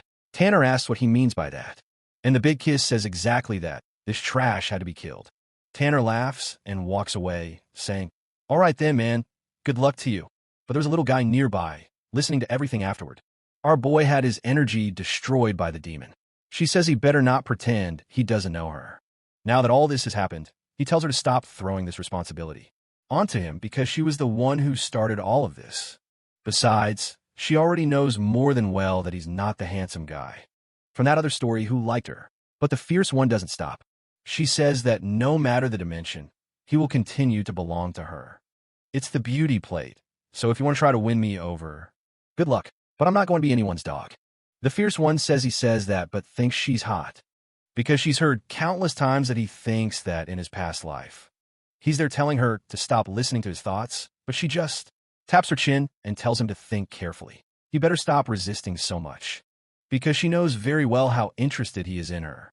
The little prince man pulls his hand away and says his strongest point isn't his thoughts or his mouth, and that's why she better stay quiet there, because he's going to help sort out this whole thing with the Prince of Qi. Meanwhile, that guy who heard the whole fight, talking with the emperor, glances to the side and sees Shunzai and calls for Brother Ruang, offering him a drink. The guy says it's good to see he arrived so early, and they both take a sip. Shunzai then says, hey bro, what do you think of Shuren's boyfriend? Because Ruan replies that his sister would never act that way. Where did he hear such a rumor? Shunzai says he's out of the loop. Everyone seems to know the boy's name. It sounds like Linguo something. The little sister even let him sleep in her bed. Wang isn't very excited as the guy talks. Don't look at me like that. Maybe he's not the husband, but just a lover. Who knows? She's not a kid anymore. The emperor tells the kid to just say what he wants, and James then reveals that their father was planning to give her to the prince. Because if that happens, they as brothers would lose power in the family. Wang doesn't understand if he's threatening or what he's saying. Because James says never, he's just warning. Big bro, what if something unfortunate happens to him like that? Suddenly Ruan stands up thinking about talking to Shura. He clenches his fists. The fool is laughing. But at that moment he sits down. The kid is confused. Like, he's really not going to do anything. The emperor says whether she will marry that prince or not, no one knows. For now, they don't have to worry. The guy says that's fine then, right? Since he's going to tolerate it, he doesn't really care much either. He's going back to his room. He's really going to enjoy the view from this place, which is quite comfortable. However, as he leaves, you can see that the so-called emperor is not at all calm about it. He can't believe that Linguo is really his sister's lover. Worse, he has no idea how he didn't know about it. The protector is there thinking, man, oh man. Prince 2 left, and the other just stared at me. I hope no more storms of trouble are headed my way. Because it's already hard to survive in this world, he calls out to the system looking for help. Some support, whatever it may be. However, nothing new. The protector doesn't believe that the only skill he has to fight the true protagonist now is money. Yet, that's what he pulls from his nest. In theory, he was the protagonist, but now he's a friend. And the new enemy, theoretically, is Beecher Hank. He says he's not very smart. Damn, roasting Beecher, man, apparently. He thinks that since he didn't deal with this guy in the last life, he'll have to handle it this time. He's there all thoughtful. When a beautiful girl arrives wanting to know why he's just standing there, he's a bit confused, not knowing what she's doing there. She already asks if he forgot how many troops she has. She can be wherever she wants. And if she comes close, she wants to know what kind of woman's perfume scent that is on him. The tough guy reveals girls from Corando. She asks if he's not even going to pretend anymore, apparently. Dude. Meanwhile, Big Fish is thinking, perfect. The young lady barely saw that this shameless lingua guy, and he's already imagining himself saying, girl, my heart is all yours. I don't care about any other woman. Oh my God, "You're so handsome, Baewon. Give me a kiss." However, that guy wants to know how far you went with Kyron. And Pertinia says he went further and ahead, man. What is this, girl? That one cried. Man, damn dude, the party. Didn't she say she can't believe he chose the wife who hates him? The protector replies that she's the princess, he's the merchant. Any moment that woman could cut off his head, he has no choice but to obey. Kiwi asks if everything was forced and not voluntary. He will say yes, but asks why the two are so obsessed with him. It's true they're in the same story, but they don't even know if they'll see each other in another story. Whether they'll keep going, I don't know. So yeah, what's with all this vibe he's giving off? Here, he says there's nothing wrong with liking him. Besides, where's all the energy he used to have? Just because his little system broke down and he doesn't know what happens in the future. He can't be like this. Besides, no matter what happens, he's responsible for her. The next one warns that love is just a lot of trouble. Women only slow down his speed at drawing his sword. She's kind of confused, but he just tells her to grab this cup here. And he already warned. He takes no responsibility for anyone. In this world, he has the identity of someone who's going to be killed. At any moment, does she know what she wants? To be cannon fodder by any chance? And she says yes, right? She watches Netflix. He then says that's exactly why he's not responsible for her here. However, tells him to relax. He has many powers. Knows the story. Besides, she has 500,000 troops. He's safe for the rest of his life. She can, for example, in a marriage, give him all those troops as a dowry. He thinks no way will Grandpa accept that, but she says if he promises to stay with her and ignore the crybaby, she'll find a way to get the guy to agree. But then, the juicy one appears, telling her to stop trying to steal her man behind her back. Here, he stands up and asks if the so-called great princess is scared. Churin is cursing, saying she's not afraid of someone weak and useless like her. And with that, the fight between the two starts, both trash-talking the poor guy, saying if he picks the wrong one, his head will be cut off. Baewon is watching. Haha, nice, Churin. You finally woke up to reality. The two are going to finish this guy off now and soon. They'll be in my harem, while the Emperor watches it all. He thinks Chunze is trying to stir up trouble. He really can't fall for these traps. Suddenly, the crybaby comes running and sits next to the Emperor. There, he takes a look and sees her taking a big gulp. He asks to tilt the bed a little. Meanwhile, the crybaby already wants to know if he would do anything. For his little sister, he says yes. He had promised her mother that she is the top priority above all else. She said perfect, so he should become the Emperor. As soon as possible, he will agree.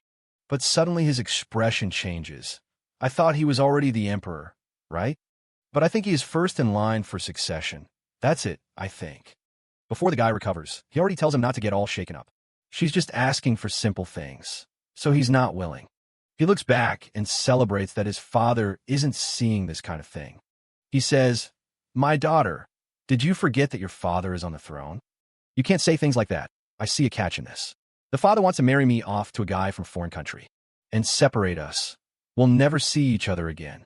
When I'm alone in that distant land, in the hands of others, what will you be able to do?" The Emperor is kind of clueless. Really, this isn't right.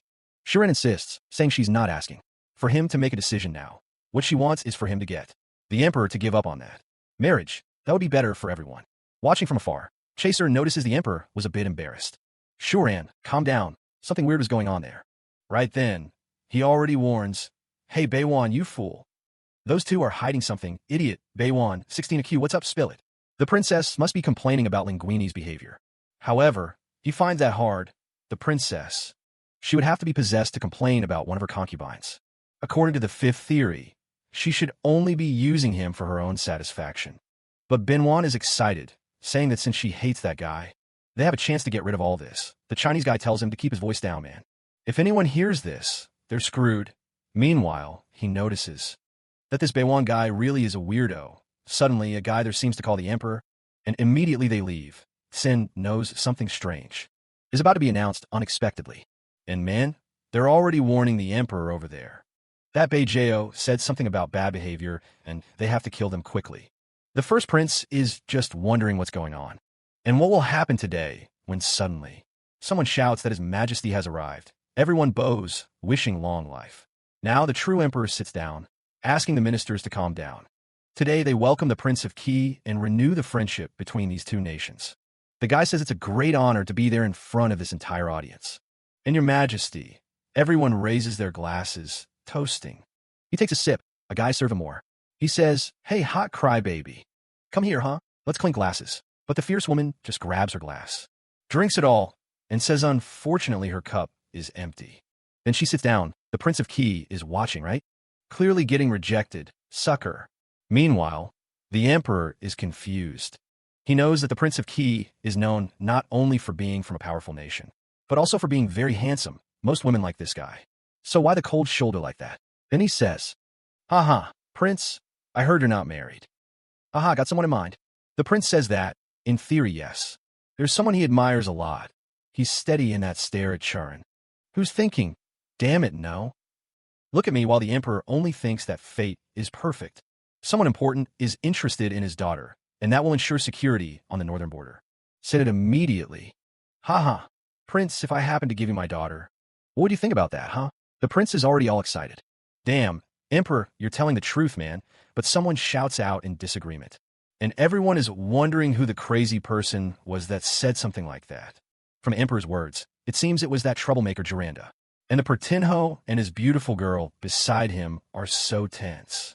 Ah, it wasn't Shura, it wasn't Q, who boldly tells His Majesty that she disagrees with this marriage. Beijao is there thinking he was going to oppose this disaster. But the damn one was faster. Why could that be? The Emperor orders the young lady to state her reasons. So, she said that her family's military star, warned that Shuram herself was the reincarnation of a powerful star. A military one, like a future military guardian of this nation. If she is sent to another place, things could get complicated for her in the future. Chunzhe is confused, wondering if the general's daughter has gone crazy. She was staring at the Emperor in front of the hall, while here, he doesn't care at all. He just asks His Majesty to reconsider. Beiwan wanted to do something, but for now, he has to stay quiet and see what happens. Meanwhile, Pertinia thinks that this wretched woman once again heard his thoughts. He was trying to create a superstitious story there, right too? Make him believe it and be scared, but the damn woman stole it. And now she's sending a heart with her tongue out, thinking he might come up with more things for this story, while she's there drawing attention. Proto doesn't understand what this crazy woman is thinking, while the Emperor hesitates. Indeed, those who could see the future in the family were hardly necessary, but now she has spoken up about it. He says, "Young lady, damn, I already gave my word. How can I go back on that?" While thinking, damn it, someone help me get out of this mess. I'm screwed in all of this. Looks like he's also afraid of dealing with 500,000 troops. And here he asks His Majesty to reconsider. Inside, the Emperor is furious, so that no one finds out about this situation, but on the outside, he has to keep up appearances and say the matter has been resolved. And man, that's when the protagonist goes wild. He lets out a sigh and says this humble young man disagrees as well. Huh, the Emperor wants to know who you are. Damn kid, while thinking, phew, finally someone showed up to save me. I can pin the blame on this guy.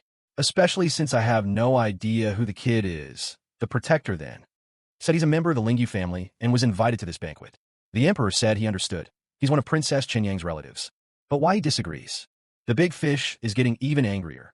Everyone's got the nerve to talk to the Emperor, while he's cozy over there, unable to show up on the scene. Even worse, the Emperor seemed determined to marry Charon off. If she marries this prince, he's going to have to crash that wedding and kill everyone there at that moment. The protagonist says the princess is extremely ill and won't live much longer. The whole hall falls silent, and the Emperor asks if he knows what he's talking about. On the other hand, the prince already says, "Emperor, could it be that you're unwilling to give the princess to me and are staging this whole farce?" The Emperor asks him to calm down and orders this Lingyu guy to explain. The boys then say this humble young man knows a bit about medicine. And last month, at the mansion, he checked the princess's pulse. And, unfortunately, if he doesn't believe, you can call the Empire's doctors to check. The first prince is there, asking Charon if this is true, who, obviously, is also surprised. On the other hand, Fish One is smiling, thinking he'll get a chance. He whispered something into Chanze's ear, who just agreed. At that moment, he also steps forward and says that this young man, Chan Beiwan, the second prince's aide, skilled in medicine, wants to take a look at Miss Charon's heartbeat. He approaches and apologizes. While she is still confused about what is happening today, she stretches out her arm. He touches it. And suddenly he steps back, saying it's a pity. However, the princess wouldn't last more than 3 days. I think Rana and the first prince are confused. And suddenly he stands up, saying that his sister's skin is wonderful and hydrated. And this guy is really crazy about his little sister.